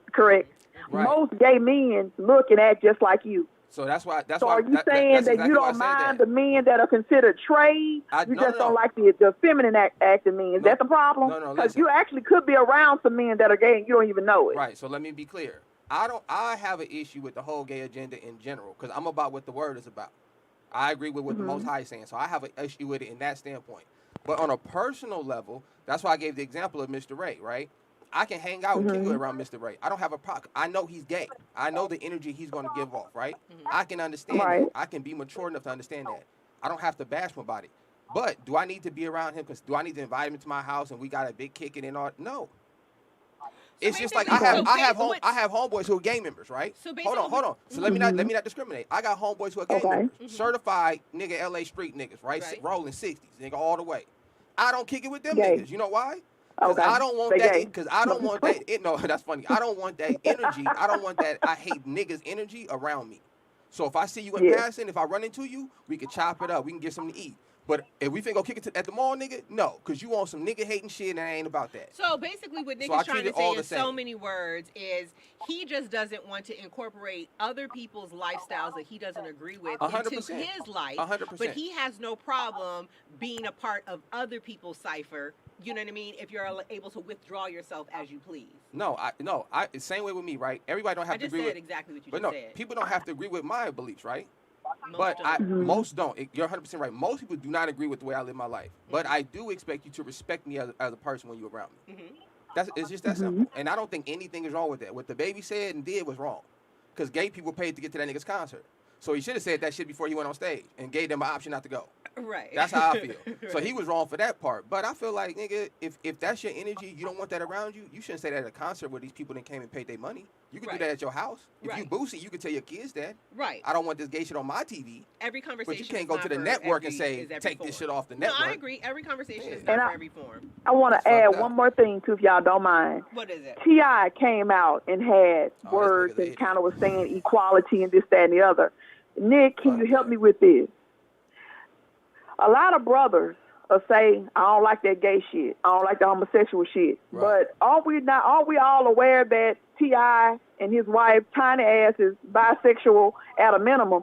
So it's almost like some brothers don't have a problem with homosexuality if the woman is gay. Right. But you got a problem with a man being gay. So you actually don't mind homosexuality when it's, possibly going to gratify you sexually. Right. Right. Because, some men have this, desire to have two women. I don't know why when so many can't satisfy the one woman they're with. Right. So I think that's a little bit of a conflict, too. So, you can't say I'm against homosexuality, but you all right with a woman No, having I'm both dealing with ways. homosexuality. I'm both and I'm going to ways. say this, too. I want to say this. Sex is not just a physical act, it's a spiritual act. There you So go. some of these men that don't mind these bisexual women, you're playing with this thing on a spiritual level as well, because you Facts. can't tell me it's not spiritual. Like you said, some of the gay men that are effeminate, Right. men that don't even know each other act the same way. To me, that's a spiritual thing. So when you laying down with a woman that lay with women, you're going to possibly be looking at the man like, dang, why his chest, his pecs looking like that? You're Right, laying with a right. woman who is bisexual, and it's not nothing wrong with it. And some men think every woman is gay. No, they're not. I've never been with a A lot of woman. niggas do think that. I don't have a problem with, whatever people choose to do. A woman can't do nothing for me but say hello, and she ain't got to say that. Okay, I'm cool. But some men have this in their mind. Every woman is gay. Every woman done licked a little pussy. No, that is not true. That is every a man lie thinks from the that third way. pit A lot of of niggas do hell. think that. Yeah. And and I just don't understand these guys that are, I'm so against homosexuality, but you all right with a woman being with a Well, woman. And now- then T.I. speaking out, talking about, I don't want my kids to see it. Nigga, you supposedly allegedly drugging women and your woman drugging women, you sticking your foot in women's Right. cooches. Shut the fuck up Stick forever. his foot in And it? I'm going to Yeah, end on that note. That's gangster. Well, listen, Praise God. Seymour, I agree with you, Seymour, because when I say I have my issue is biblically, right, which is it's very simple. The reason that the Bible states have an issue with the gay thing is because our purpose here is to regenerate. Okay, two gay people can't make a baby, so you're essentially killing off the race, right? This is the ideology behind it being in the scriptures. Okay, this is what it states in the scriptures. I'm pro-life, right? That's my initial objective with that lifestyle. In its totality, I'm just pro-life.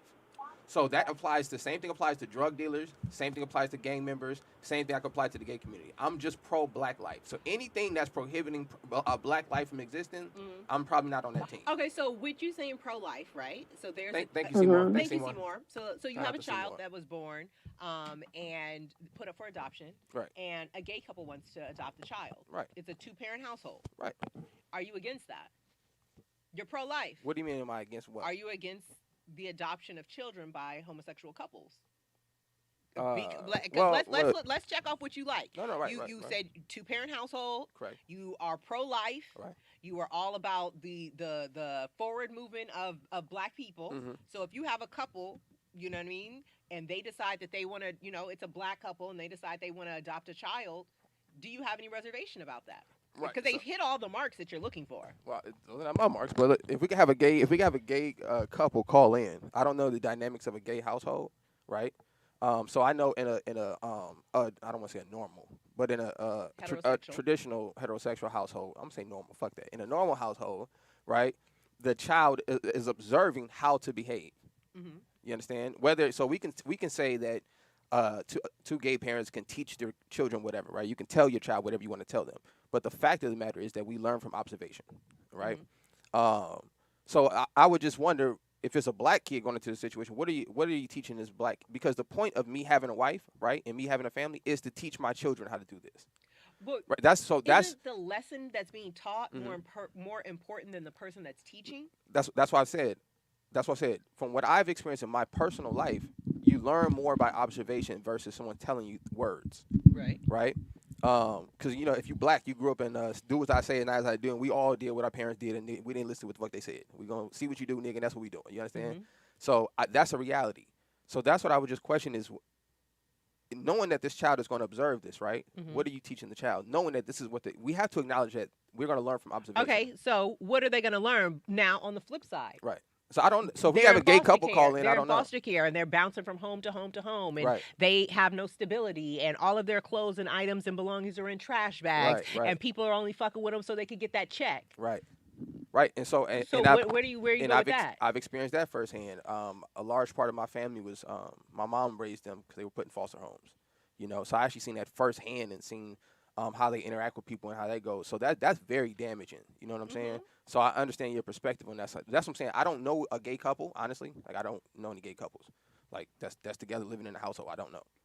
Okay. To my knowledge, at least. Okay? So Okay. to my knowledge, y'all niggas ain't told me, so I don't know. Okay. So if we have any gay couples out there, I would love for y'all to call in and tell us what's the dynamic in a gay household. Is it do as I say, not as I do? Is it are you pushing to be your own person? I honestly feel like I don't know. From the little that I have seen, I over the years I've known gay people that have had kids, and from what I have observed, is they provide a healthier household.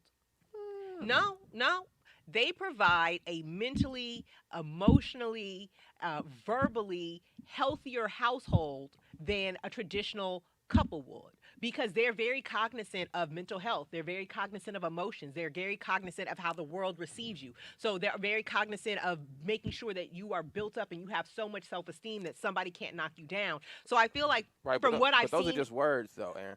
It's not words. Okay, so for example, when I grew up around my father, right, I'm observing what it is to be a man, right? Whether whatever he's telling me, whatever. What I see is what I'm logging in, right? Same thing when I'm around my mother, right? I'm observing how a woman should be, right? You're observing how your mother is. No, Aaron. This is what's happening in the human brain. Now, whether you want to decide to date the person like your family members or not, it doesn't matter. But a fact of the matter is, that's how our brains work. But what if you had a ghetto ass mama that was always cussing people out? I'm not saying it's a good or bad thing. This is just you would think that that's how women are supposed to be. This is what's happening. That's the reality of it. Most of the time, men date their mothers when they get older. Most women date their fathers, or the lack thereof, right? Or whatever nigga they seen on TV that they thought was cool, right? This is the reality. So knowing that information, that's why it'd be hard pressed for me for two gay men to tell me that they're not going to influence a young man to be a homosexual, right? And the problem with that is there's no reproduction happening. You understand? That's the issue. I'm about black family. I want to see a black man and a black woman produce a black child, have that black child see that growth, and then produce another one. Because in our particular community, we have a lack of that. Okay. I didn't grow up seeing a black family. You know what I mean? So I thought to do my part is I will make sure I pick a black woman, right? I used to date white women. But shouldn't the goal be to raise whole black children? Like, bottom line. No. What do you mean no? No, because for me, I want to make sure I raise children, right, that can pass down good morals, and then raise another group of good children. But why do you feel like if they live in a gay household or if they have two gay parents that you can't instill good morals in them? Because then just because one aspect of my life I'm homosexual. That doesn't mean I'm stealing from people or I'm cussing people out or I'm treating them like shit. Because like Seymour say, and I'm not speaking on this firsthand because I've never been in a homosexual relationship, so I don't know. Okay, I'm not speaking firsthand. But like Seymour said, right? I had a thing for I went on all kind of craze, nigga. I went on a white woman craze for a minute. I went on an Asian woman craze for a minute. Whatever, right? We have our phases, right? And I had no issue with these women. I can see the beauty in any woman's nationality, right? Mm-hmm. But when I read them scriptures and I understand it's not about me. It's bigger than me. It's about the body of the black people, right? The body of the community. I have to put my wants to the side. I have to say, you know what? Even if I want to have sex with a woman outside my nationality, that's not what's best for my people right now. My people need to see a strong black man with a strong black woman raising strong black kids and doing it the right way, to encourage them to do it the right way. That's the part I can do. Or I could be selfish and say what makes me happy, right? So that's how I look at the gay community the same way. The same way as a nigga can have a fetish for an Asian woman, right? He just like Asians for whatever reason. That's cool. But I see the picture as a bigger picture. I'm looking out for the black community as a whole, and I cannot do that if I have my personal preferences put above my people. And I just think it's more beneficial for black men, especially coming up now, to be able to at least look at me and say, here's a black man with a black woman. They happy. Every time I see him, they ain't arguing. They ain't fighting and shit. She respect him. He respect her. I want to present that to the world. You know what I'm saying? I feel like I should change the name of my show from the Stiles Report to The Saint and the Sinner. Damn, son. Won't he do it? That's where we always seem to end up. But on another note, so great conversation, y'all. Yeah, good conversation. You know, another one is to be had, but you know, to each its own. I always say, what you eat don't make me shit. As long as everybody is happy, that's a healthy, fact. and because you have a lot of two-parent households that are abusing fucking kids. You lot. got a lot of two-parent households that are cussing their kids out. You got a lot of two-parent households that, you know, see dad or mom being verbally and mentally and financially abusive. So I am all for a loving home, however that looks, however it looks, because it's better to raise whole children than try to fix broken men. So, on that note, that's a bomb, right? Right, it's better to raise whole children than to fix broken men, because you can't fix it. You know what I mean? It's always like when your car fucks up. It's better to take care of your car and do the necessary maintenance so you don't have no major issues than when it fucks up and now you got to pay. You know what I mean? That is a fact. But let's go to some LA news. Uh-oh. LA. So if anybody is familiar with LA, if you've seen Love and Basketball, which is one of my absolute favorite movies, a little tidbit. So in high school, I was dating this guy. He was a quarterback for a rival high school, and we were dating or whatever. And this particular evening, we were supposed to go see Love and Basketball, right? So we were sitting at my house and we were trying to decide if we were going to go see Love and Basketball or if we were going to go to a party, right? So on the latter, we decided to go to the party. So at the time, we'll call them, let's give some names. I don't want to tell you right business. We'll call them Rob, John, and Chris. Okay. So I'm dating Rob, right? And Rob was always fighting John and Chris's battles. Okay. Always. Okay. And even 14-year-old me was like, bruh, you gonna get fucked up behind these niggas because you always get in trouble by some shit that ain't even your shit. Right. It's these niggas shit. Co-signing. Right. I always had sense. So this particular evening, we go out. We go to this house party. I remember it like clockwork. We're sitting in the backyard. We're literally sitting on the air conditioner unit in the backyard. And you hear John and Chris, yo, Rob, right? And he hop up and he run his ass to the front to see, you know, what's going on. Chris and John done got into it with some white boy. So now they calling Rob to, you know, carry on the fight. So Rob come up there, chest all beat. And mind you, we're all kids. We're all 14, 15, 16 years old. And he hits the guy one time. Hits him on the chin. The guy falls, hits his head, and he dies. Yeah, he dies. And Rob, John, and Chris all got arrested. Eventually, they all got manslaughter charges. But yeah, they were in prison. They were in jail for a couple of years until it got settled. But I always say that I remember I didn't see Love and Basketball until after all of that happened. And I remember thinking, like, damn, one, this is a good ass movie. Great but movie. We should have went and seen this shit because these niggas wouldn't be in jail if we would have went to the movies. So, I digress, but back on it. So, you remember on the scene in Love and Basketball where they're driving and they pass the Baldwin Hills Crenshaw Mall. It's, if you know anything about South Los Angeles, the Baldwin Hills Crenshaw Mall has been a huge staple in the black community for decades. You know what I mean? Dating as far back. So, the owner of the Baldwin Hills Crenshaw Mall was looking to sell it, to sell the whole plaza. So there was a local group that raised money. So basically, the black community in South Los Angeles, they lost their bid to purchase the Baldwin Hills Crenshaw Plaza, Oh despite being shit, the that highest sucks. bidder and raising the most money.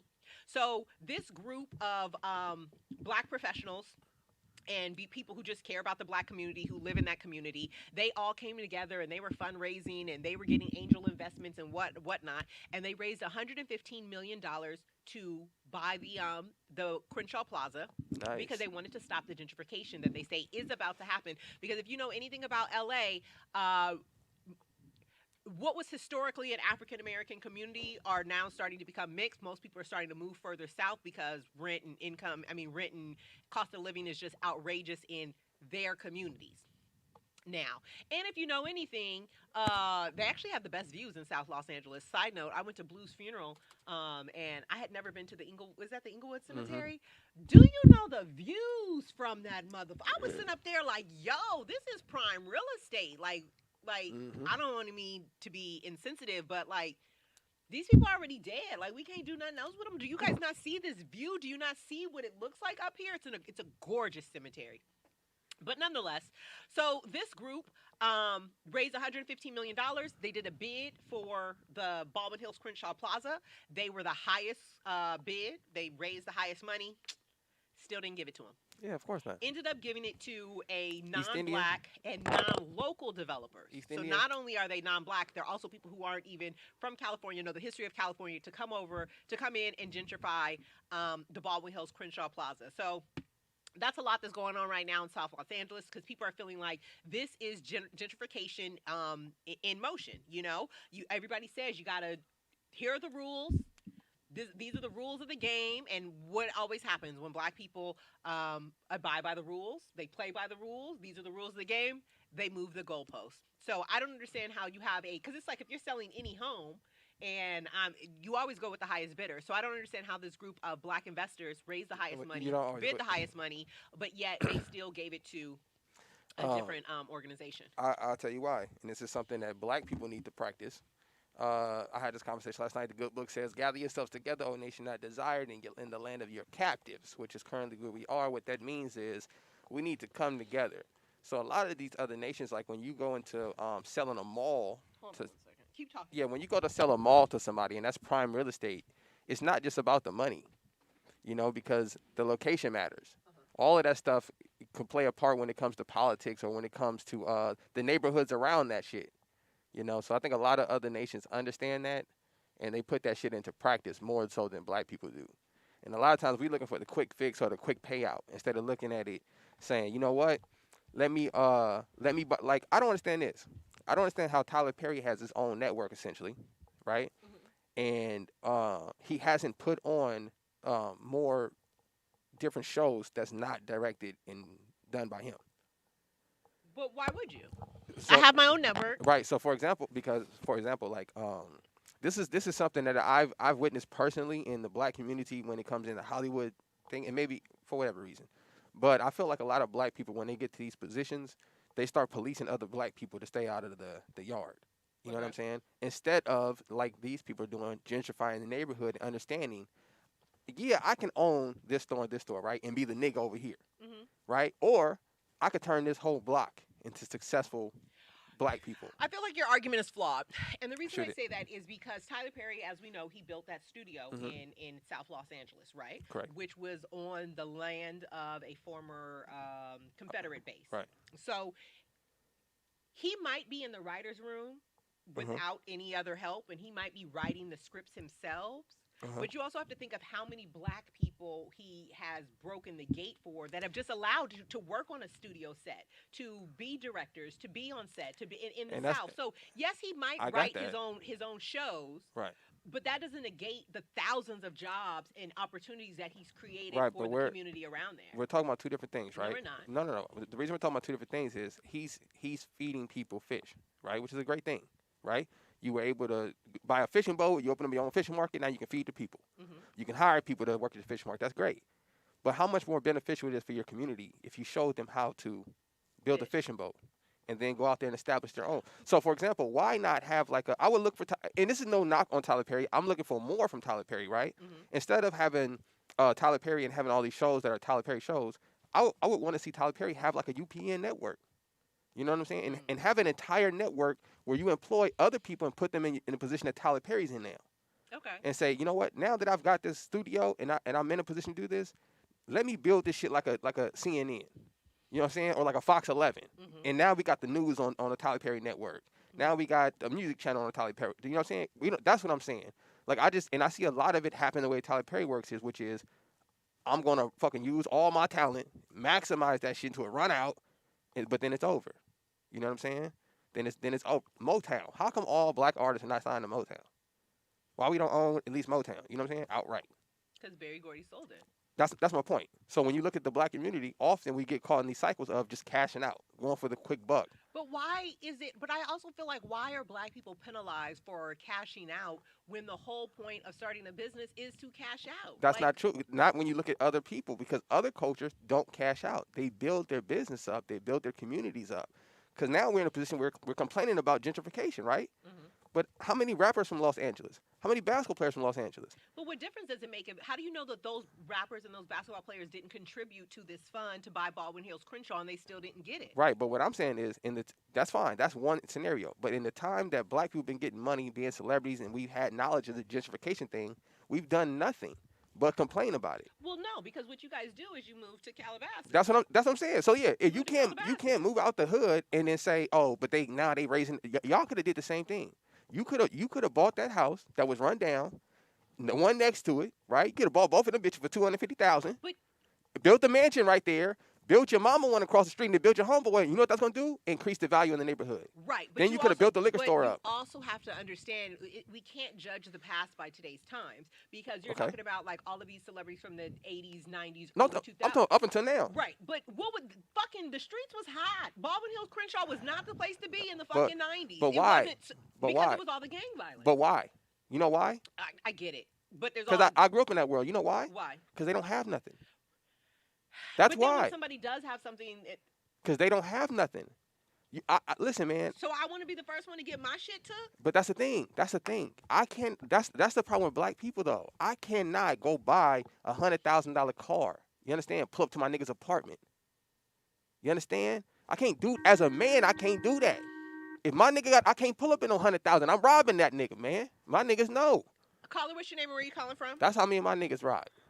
You already know what it is. And who it is. What's up? Out there in Vegas, what up? Out there in Vegas. How hot is it out there? Man, it's hot as a mother. And a mother lover. What's the word, man? What's been going on, DJ? I'm sweating like a slave. But now, I wanted to comment, you know what I'm saying? I feel like these are the conversations we should be having instead of worry about what the hell the baby said and what he did and all this shit at a concert. Like, he's straight. He got his millions. You know what I'm saying? Like, who cares about whatever he said? Like, I don't know why it offended so many people. Right. But,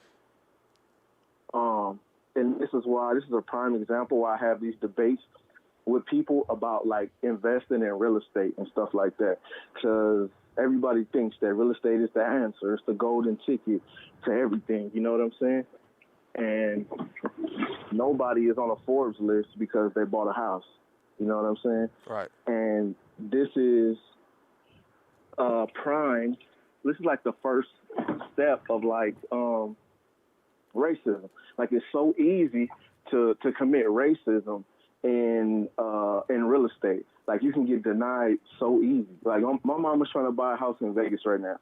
She has everything that says she's eligible and she's the perfect candidate, but she gets the runaround from certain people, you know what I'm saying? Because they don't want to deal with her because most of the time because she's black, you know what I'm saying? DJ, they don't even want to relinquish that power. DJ, if I could add to that, my rib is getting her real estate license, right? Mm-hmm. So going through the process, she's learning a lot about real estate and where a lot of the terms come from. Redlining and all that and shit. Right, so like 90% of the business was designed to keep black or the blacks minorities out of buying homes and moving into certain neighborhoods. Exactly. So unfortunately, that's the whole purpose of the real estate business. Right, because like people don't know that Compton was Absolutely. a white suburban neighborhood. Shout out to Bill Clinton. But right, Compton was a white suburban neighborhood, and then you had a black person that moved in, and then you had your white flight. Not only Right. and not Crenshaw only too, Compton, all of LA, especially the west side of LA. Right. That was all white. All them schools, Hamilton, Crenshaw, those Fairfax, was white schools back in the day that got so much funding because there was white schools. But once the whites started moving out and blacks started moving in, they cut all that funding off from them schools, and they became what they are now. Mind you, it's the same damn school. Right. In LA, we have my grandma's property still. The property is worth $1 million now, and she bought it for $20,000 in 1971.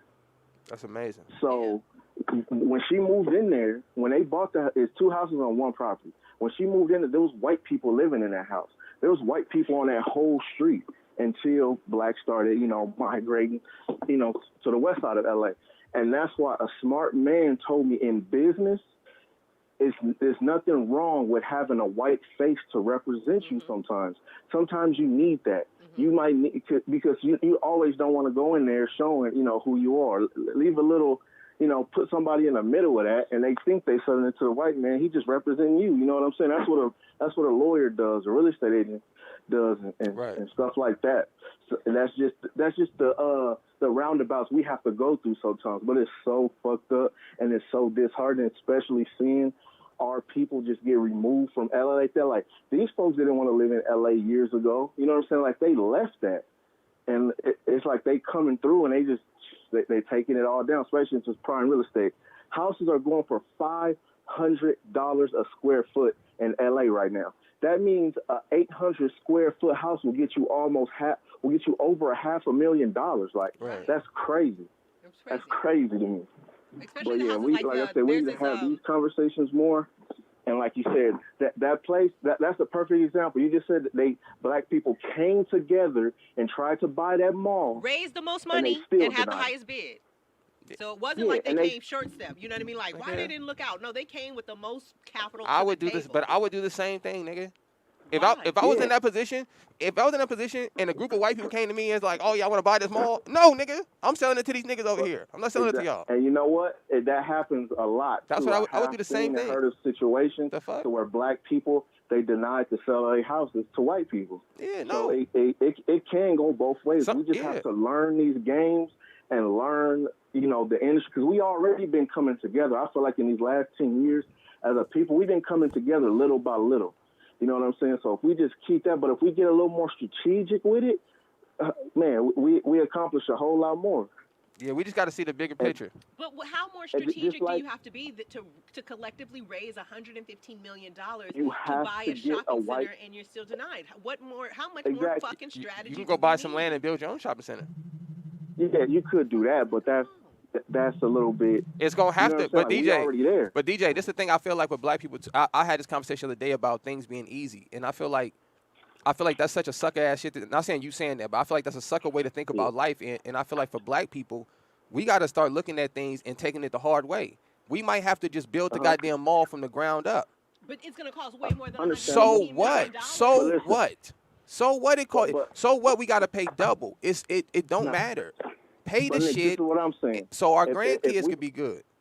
Yeah, I feel what you're saying, but I'm saying we already there. That's already our communities. We shouldn't have to flee our community. It's not your community, nigga. We should be able to do that in where we live at. You know what I'm saying? Right, but when you can't do it, DJ, but when you can't do it, that's the proof that it ain't your community. I feel you. But when we do that and we go somewhere else and we're gonna build our own island, you know what I'm saying? That just gives them more of a reason to shut down resources or whatever to that one spot that we do all migrate to. It makes it easier for them. Well, yeah, it's called Hades, nigga. Well, what I'm saying is a little more strategic being, hey, we got all this money together. We all black folk. Let's go get this white dude to represent us. You know what I'm saying? Let's get, I got a cool partner that's, he's for the brothers. And let's just a little bit more strategic like that. You know what I'm saying? That's not really going to hurt nothing. the money is still represented by us. You know what I'm saying? He just, you know, I don't a little agree with that. trickery in there. I don't agree with You that. don't agree with that? No. I understand his thing. There was a politician running for something or another, and he told the story about how back in the 70s his parents wanted to purchase his home, so they had their white friends pose as them, go through all of the paperwork, go through the documentation, do everything, right? They submitted all the documentation. Then on the day of the closing, the parents showed up to sign all the documents, and they tried not to sell it to them. And he was like, if you don't sell it to us, we're going to send you a lawsuit because it's all the same documentation. Nothing is changing except the color of the people who are coming to sign the document. Right. And he was saying that if he didn't, you know, that his parents basically, what do they call it, redlined. So they ended up selling them the house, but then he said slowly but surely the whole neighborhood moved out. Yeah. Okay, look, I got two more points to make on the same topic. So the one, have y'all seen a movie, The Banker? Yes, great movie. The Banker, I'm right so they did the Samuel Jackson and the other dude. They did the same thing, and they had the white dude, you know, representing them. Right. And this was in the early days when racism was really alive. And damn, I forgot the second point. Ain't that some shit? No, but that's no. That's. I'm gonna check out The Banker. That's good business though. Yeah, I'm gonna check out The on Banker. Apple. I don't know if it's on anything else, but I know for a fact it's on Apple TV. Oh, I don't. Oh, okay. I know exactly what you're talking about. I don't have Apple TV. I think I'll. Hey, DJ, cause look, and I feel you on that because when white people want to sell shit to black people, they get niggas to do it.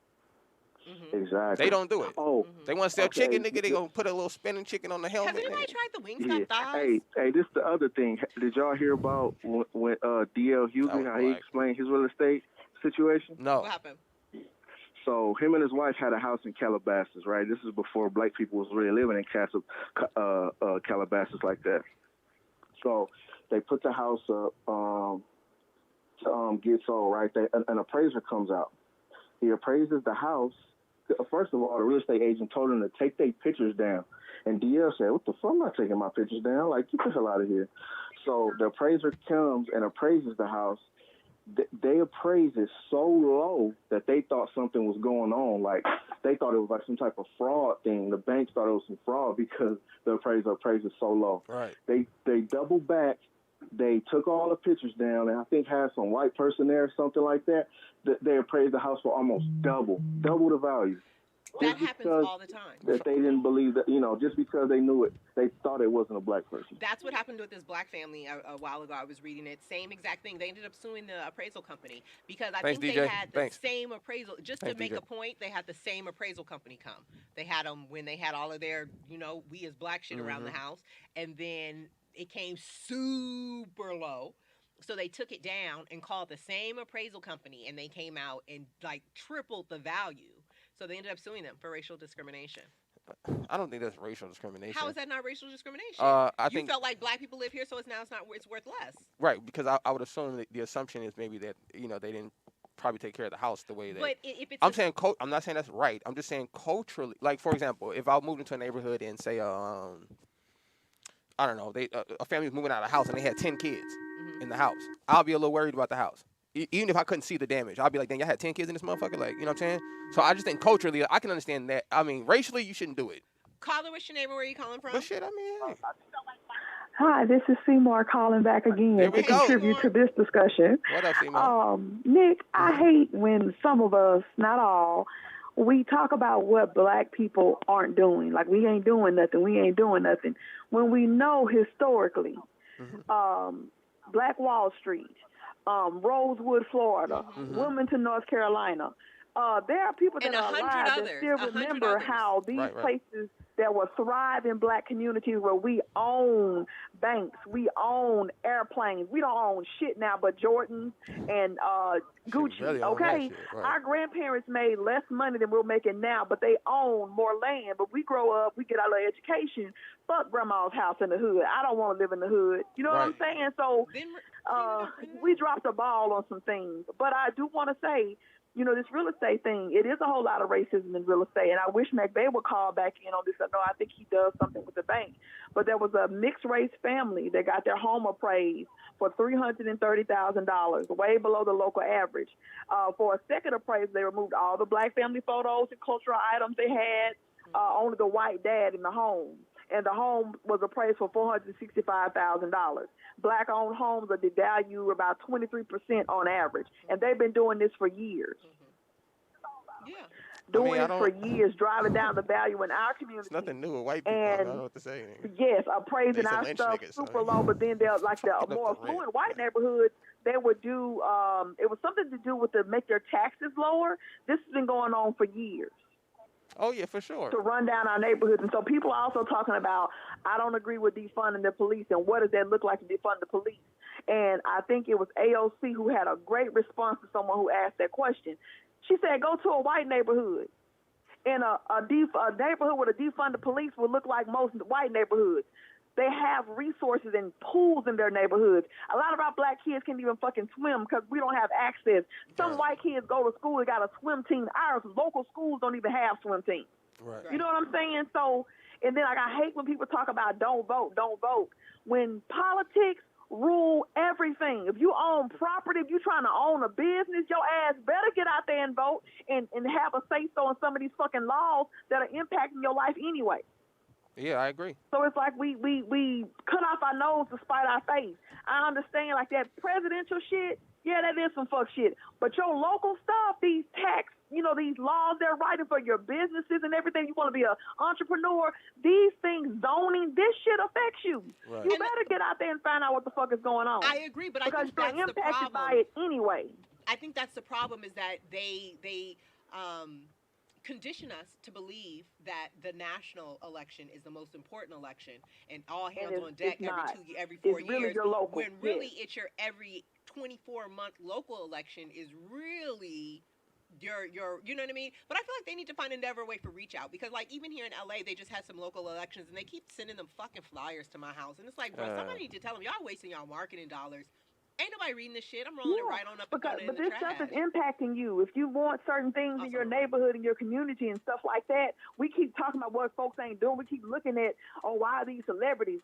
Fuck them celebrities. A lot of them are so out of touch with the black community anyway. Some of these kids been, conditioned from a very young age. They're not connected to the black community like that. Facts. All skin folks, not your kinfolk. Facts. That part. And just because somebody is good at a sport, that doesn't necessarily make them a fucking activist. They shouldn't be an activist. We need to stop that goofy shit. That shit is goofy as fuck. Because somebody can throw a ball, somebody can, catch or whatever. All of a sudden, they got to be propped up. Fuck that. Right. No, I feel like we Some need of to them make are the biggest coons. professors, and they need to be our Well, that's activists. just see more and don't. And this is the thing. This is why I don't get too hard on black people about that. That's done by design. And you can, if you don't believe, you can actually read about this in the Book of Maccabees. That's how old this tactic is, where they actually said in the Book of Maccabees, think about how old this is, that we're going to allow black people to establish these sporting events, right, so that we can raise up these athletes and move them out of their communities, so they can distance themselves away from the initial issue that's going on in the community. They can't help it, right? Because if you're LeBron, and there's no knock on LeBron James, because I'm sure as a basketball player he's doing whatever he can, right? But if you're not in the hood, I have much respect to him. Right, but for any athlete, if you're not in the hood, you're not immediately affected by the problems of the hood. Right. So you're not immediately encouraged to help them. Right. It's not an emergency thing for you to help them. Right. Versus, I'm sure if he lived in the ghetto in Cleveland, he's seen how bad it was. He opened up the school. No, I'm saying right. But even if I don't live in that neighborhood, I can still go away from it, like a police officer going to work. You know what I'm saying? It doesn't immediately affect me. I think that's another thing that we should only allow cops to police their community. I think we should do one better. There used to be a rule, Aaron, in many places. If you don't live here, they lived in those neighborhoods. I don't think other races. I don't know when they got away from it. To Compton to police them, and then they going back to. But how about black people police black people? How about we stop accepting? Nick, I think you know how we always talk about what celebrities should do. Well, you got that money, you should do this. Right. Every last one of us, if you went home right now, there are things right now in your home, whether it's a pair of shoes, article of clothes, that your ass don't even use, that can be a blessing to somebody else. Facts. We need to stop looking at what other folks not doing. Nigga, what are you doing? That's a fact. My life has been impacted by domestic violence. So I sponsor and do a lot of things with the local domestic violence shelter here. Quit looking at what somebody else doing. It ain't always about money. We all got shit in our house, whether it's some food in the cabinet that you're not going to eat, that you can use to bless somebody else. Right, so start with you. Stop looking at all these other folks. We really don't know what they're doing because everybody don't announce what they're doing. A lot of people move in silence. But we're always talking about what somebody, but what are you doing? That's what we need to start asking. What am I doing to contribute and make where I am right now better? That's 100% true. I 100% agree Because with all of that. us, I'm telling you, we have something, some clothes, that dress, something in your home right now that your ass ain't touched in 2, 3, 4 years. Get that shit. It'll work two ways. It'll clear out the clutter in your home, and it'll truly be a blessing to someone. I literally have a bag of clothes. Your pockets. I literally have a bag of clothes that I brought up here today because I was like, over the weekend, I was like, I gotta go. All this shit gotta go. I'm just so tired of just shit that I'm not using or needing, or I have been on like a super purge in my apartment. Like everything gotta go. But thank you so much for calling in, Seymour. I do it around Christmas, and I do what they call blessed bags, because I travel a lot for work. So I'll go get the little soaps and stuff, the shampoos and everything like that, and put them in little Ziploc bags. And I'll just, over around Christmas, I bag it all up, and I'll go like to a shelter and hand it out. Or maybe if I see the homeless people under the bridge, and hand it out, where I put some wet ones and stuff like that for female sanitary products.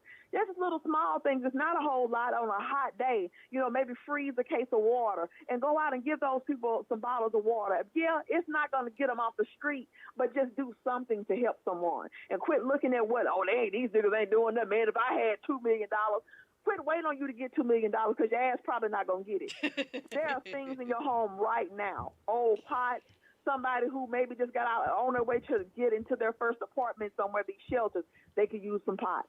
You know what I'm saying? There are all kind of things in our home right now sitting around that we haven't used in years that we can actually get cleaned up. It'll do, like I said, it's a twofold thing. You're getting the clutter out of your home, and you're also going to donate these things to bless somebody else. I agree with that. And on that note, if there's anybody in the local LA area, if you guys are familiar with Haley. Yeah, shout out to Haley. Shout out to Haley. Shout out to the Love My Neighbor Foundation. Yes. So if there's anybody out here, I know a lot of people have kids, they're cleaning out closets, school's about to go back. There's a lot of stuff from last year that they might not be able to wear. But if anybody has any clothing in the Los Angeles area that you are wanting to donate, I would say put a comment or something in the chat room, and we can give you the information to the studio or addresses or whatnot. But definitely give it to Haley, because Haley is on the front lines. She is in the trenches. She is in these streets. So shout out to Haley. And that's what I thought about this weekend because I've been having a bag full of clothes that I've been saying since pandemic happened that I was going to get rid of. And then finally I was like, I put that shit by the front door. That's how you got to do it. I packed everything up. I put it by the front door. So when I was walking out today, I was like, nope, let me grab this shit to give it to Haley. Hopefully somebody will like my early 2000s fashions. Hey, man, clothes is clothes, man. Clothes is clothes. Them motherfuckers, but on that note, we are going to wrap it up. I'm so glad that I came today. Yes, Aaron. This is a great conversation. Right. I'm so glad I came today, even though Nick wore his mask 3/4 of the show. Yeah, I got half a mask Right. Hopefully, God still got me, and I'm still protected by the blood of Jesus, because, he has looked out for the kid all my life. And you know what I just read today? And it was so, we're going to end on this note. And it said, God doesn't bless the idle. God does not bless idle people. So if there's anybody out there and they're sitting and they're watching and there's a dream or there's a goal or there's an aspiration that you just keep planning like myself in your head, but we're never putting any action to it, I say put some action to it, because like my friend Wayne out in Vegas posted today, God doesn't bless idle people. So that's why when you called me, I said, let's keep it going. And I'm glad I came up here today. I'll be back next Tuesday, same time-ish. I don't know why I can't get my time management together. 1:30-ish. I'll start the show for sure at 1 o'clock, regardless if she's here or not. Okay. And then Okay. When Aaron pulls up, we'll jump right into it. I can't get it together. I feel like I'm at the point in my life where I need some responsibility other than myself, nigga. Because I've run the runway. I'm at the end of the runway with my own shit. I need to be doing it for little man or something right now. Because doing it for myself, I keep dropping the ball. I need somebody to give me a reason to get my shit together. Oh, wait. Before we get out of here, listen. This is the last show I'm going to do on the open platform. So I was just doing a couple open shows to let you guys know that we are back. We are not done. So if you are not a Patreon subscriber, please go to Patreon/RolloutDigitalLive. And you can join our Patreon for as little as $5 a month. That's like 10 cents an episode or some shit like that. I guess something like so. $5 is nothing. You eat $5. Yeah, that's a month, You y'all. smoke $5. That's not a day. That's a I month. just say bless us with an eighth a month. If everybody could bless us with an eighth, I know y'all Yeah. out there smoking at least an eighth. And we just got done talking about all this positive black business shit. So let's support a black business. You understand? That's trying to improve the black community. My wife got a candle company. So if She y'all, does. House of Yahweh. Yeah, House of Yahweh. If y'all House need of some Yahweh candles. smell. Oh, and she's doing the female one to give it a little more of a different flavor to it because she getting some feedback on that. So What are they saying? everybody loves the Adam candle, the double wicked one. Mm-hmm. So she just wants to make it a little more enjoyable. I don't know the term she used. She's real scientific with the shit. I just try to nod my head, act like I'm listening. These are beautiful. I need to buy And them. How much are they? 35. I'm gonna buy one. And they last 40+ hours. And if you guys need, because everybody's been sick lately, Aaron, if you need some sea moss. I need some sea moss. I want to start taking sea moss. My mom has a company. My little brother, we started a company. It's called Vegan, the letter N, the Hood. You can go to Vegan in the Hood on Instagram. You can order. She lives in Los Angeles. She's right out there by you, Aaron. Okay. Vegan in the Hood. Go to Rollout Digital on Instagram, and I'll tag you in their post. If you want some sea moss, I don't like sea moss. I've never had it. I don't like the texture and all that, I've but never had it. my mom actually makes it with like she has one with a mango base to it. That's amazing. And one with a strawberry base to it. That's amazing. I think I might need some after I've been around a fucking sick and shut in. And I think we all need to get healthy, man. So Yeah. everybody need to hit up Vegan, the letter N, the Hood. And then also shout out to Sky. If you guys see mobile my fresh braider. Right, the mobile braider. If you see my fresh faux locks. Shout out to Sky. So if there's anybody in the LA area, in LA County, I should say, because she be on the move, she mobile. I would definitely say hit up Sky at the Mobile Braider LA. She's legit. She come to your house. She do her work. She don't take nothing you offer. I didn't offer this girl a drink. Like, you want a shot? You want some food? Nah, she like, nope, I'm here to braid hair and get the fuck on. So shout out to Sky. Good looking. Thank you for everybody who tuned in today. I appreciate all the love, all the support. I feel like I'm starting to get my bearings and we're going to get it together. But yes, I thank everybody. It's been real. I'll see you guys next week. We out of here. We out of here.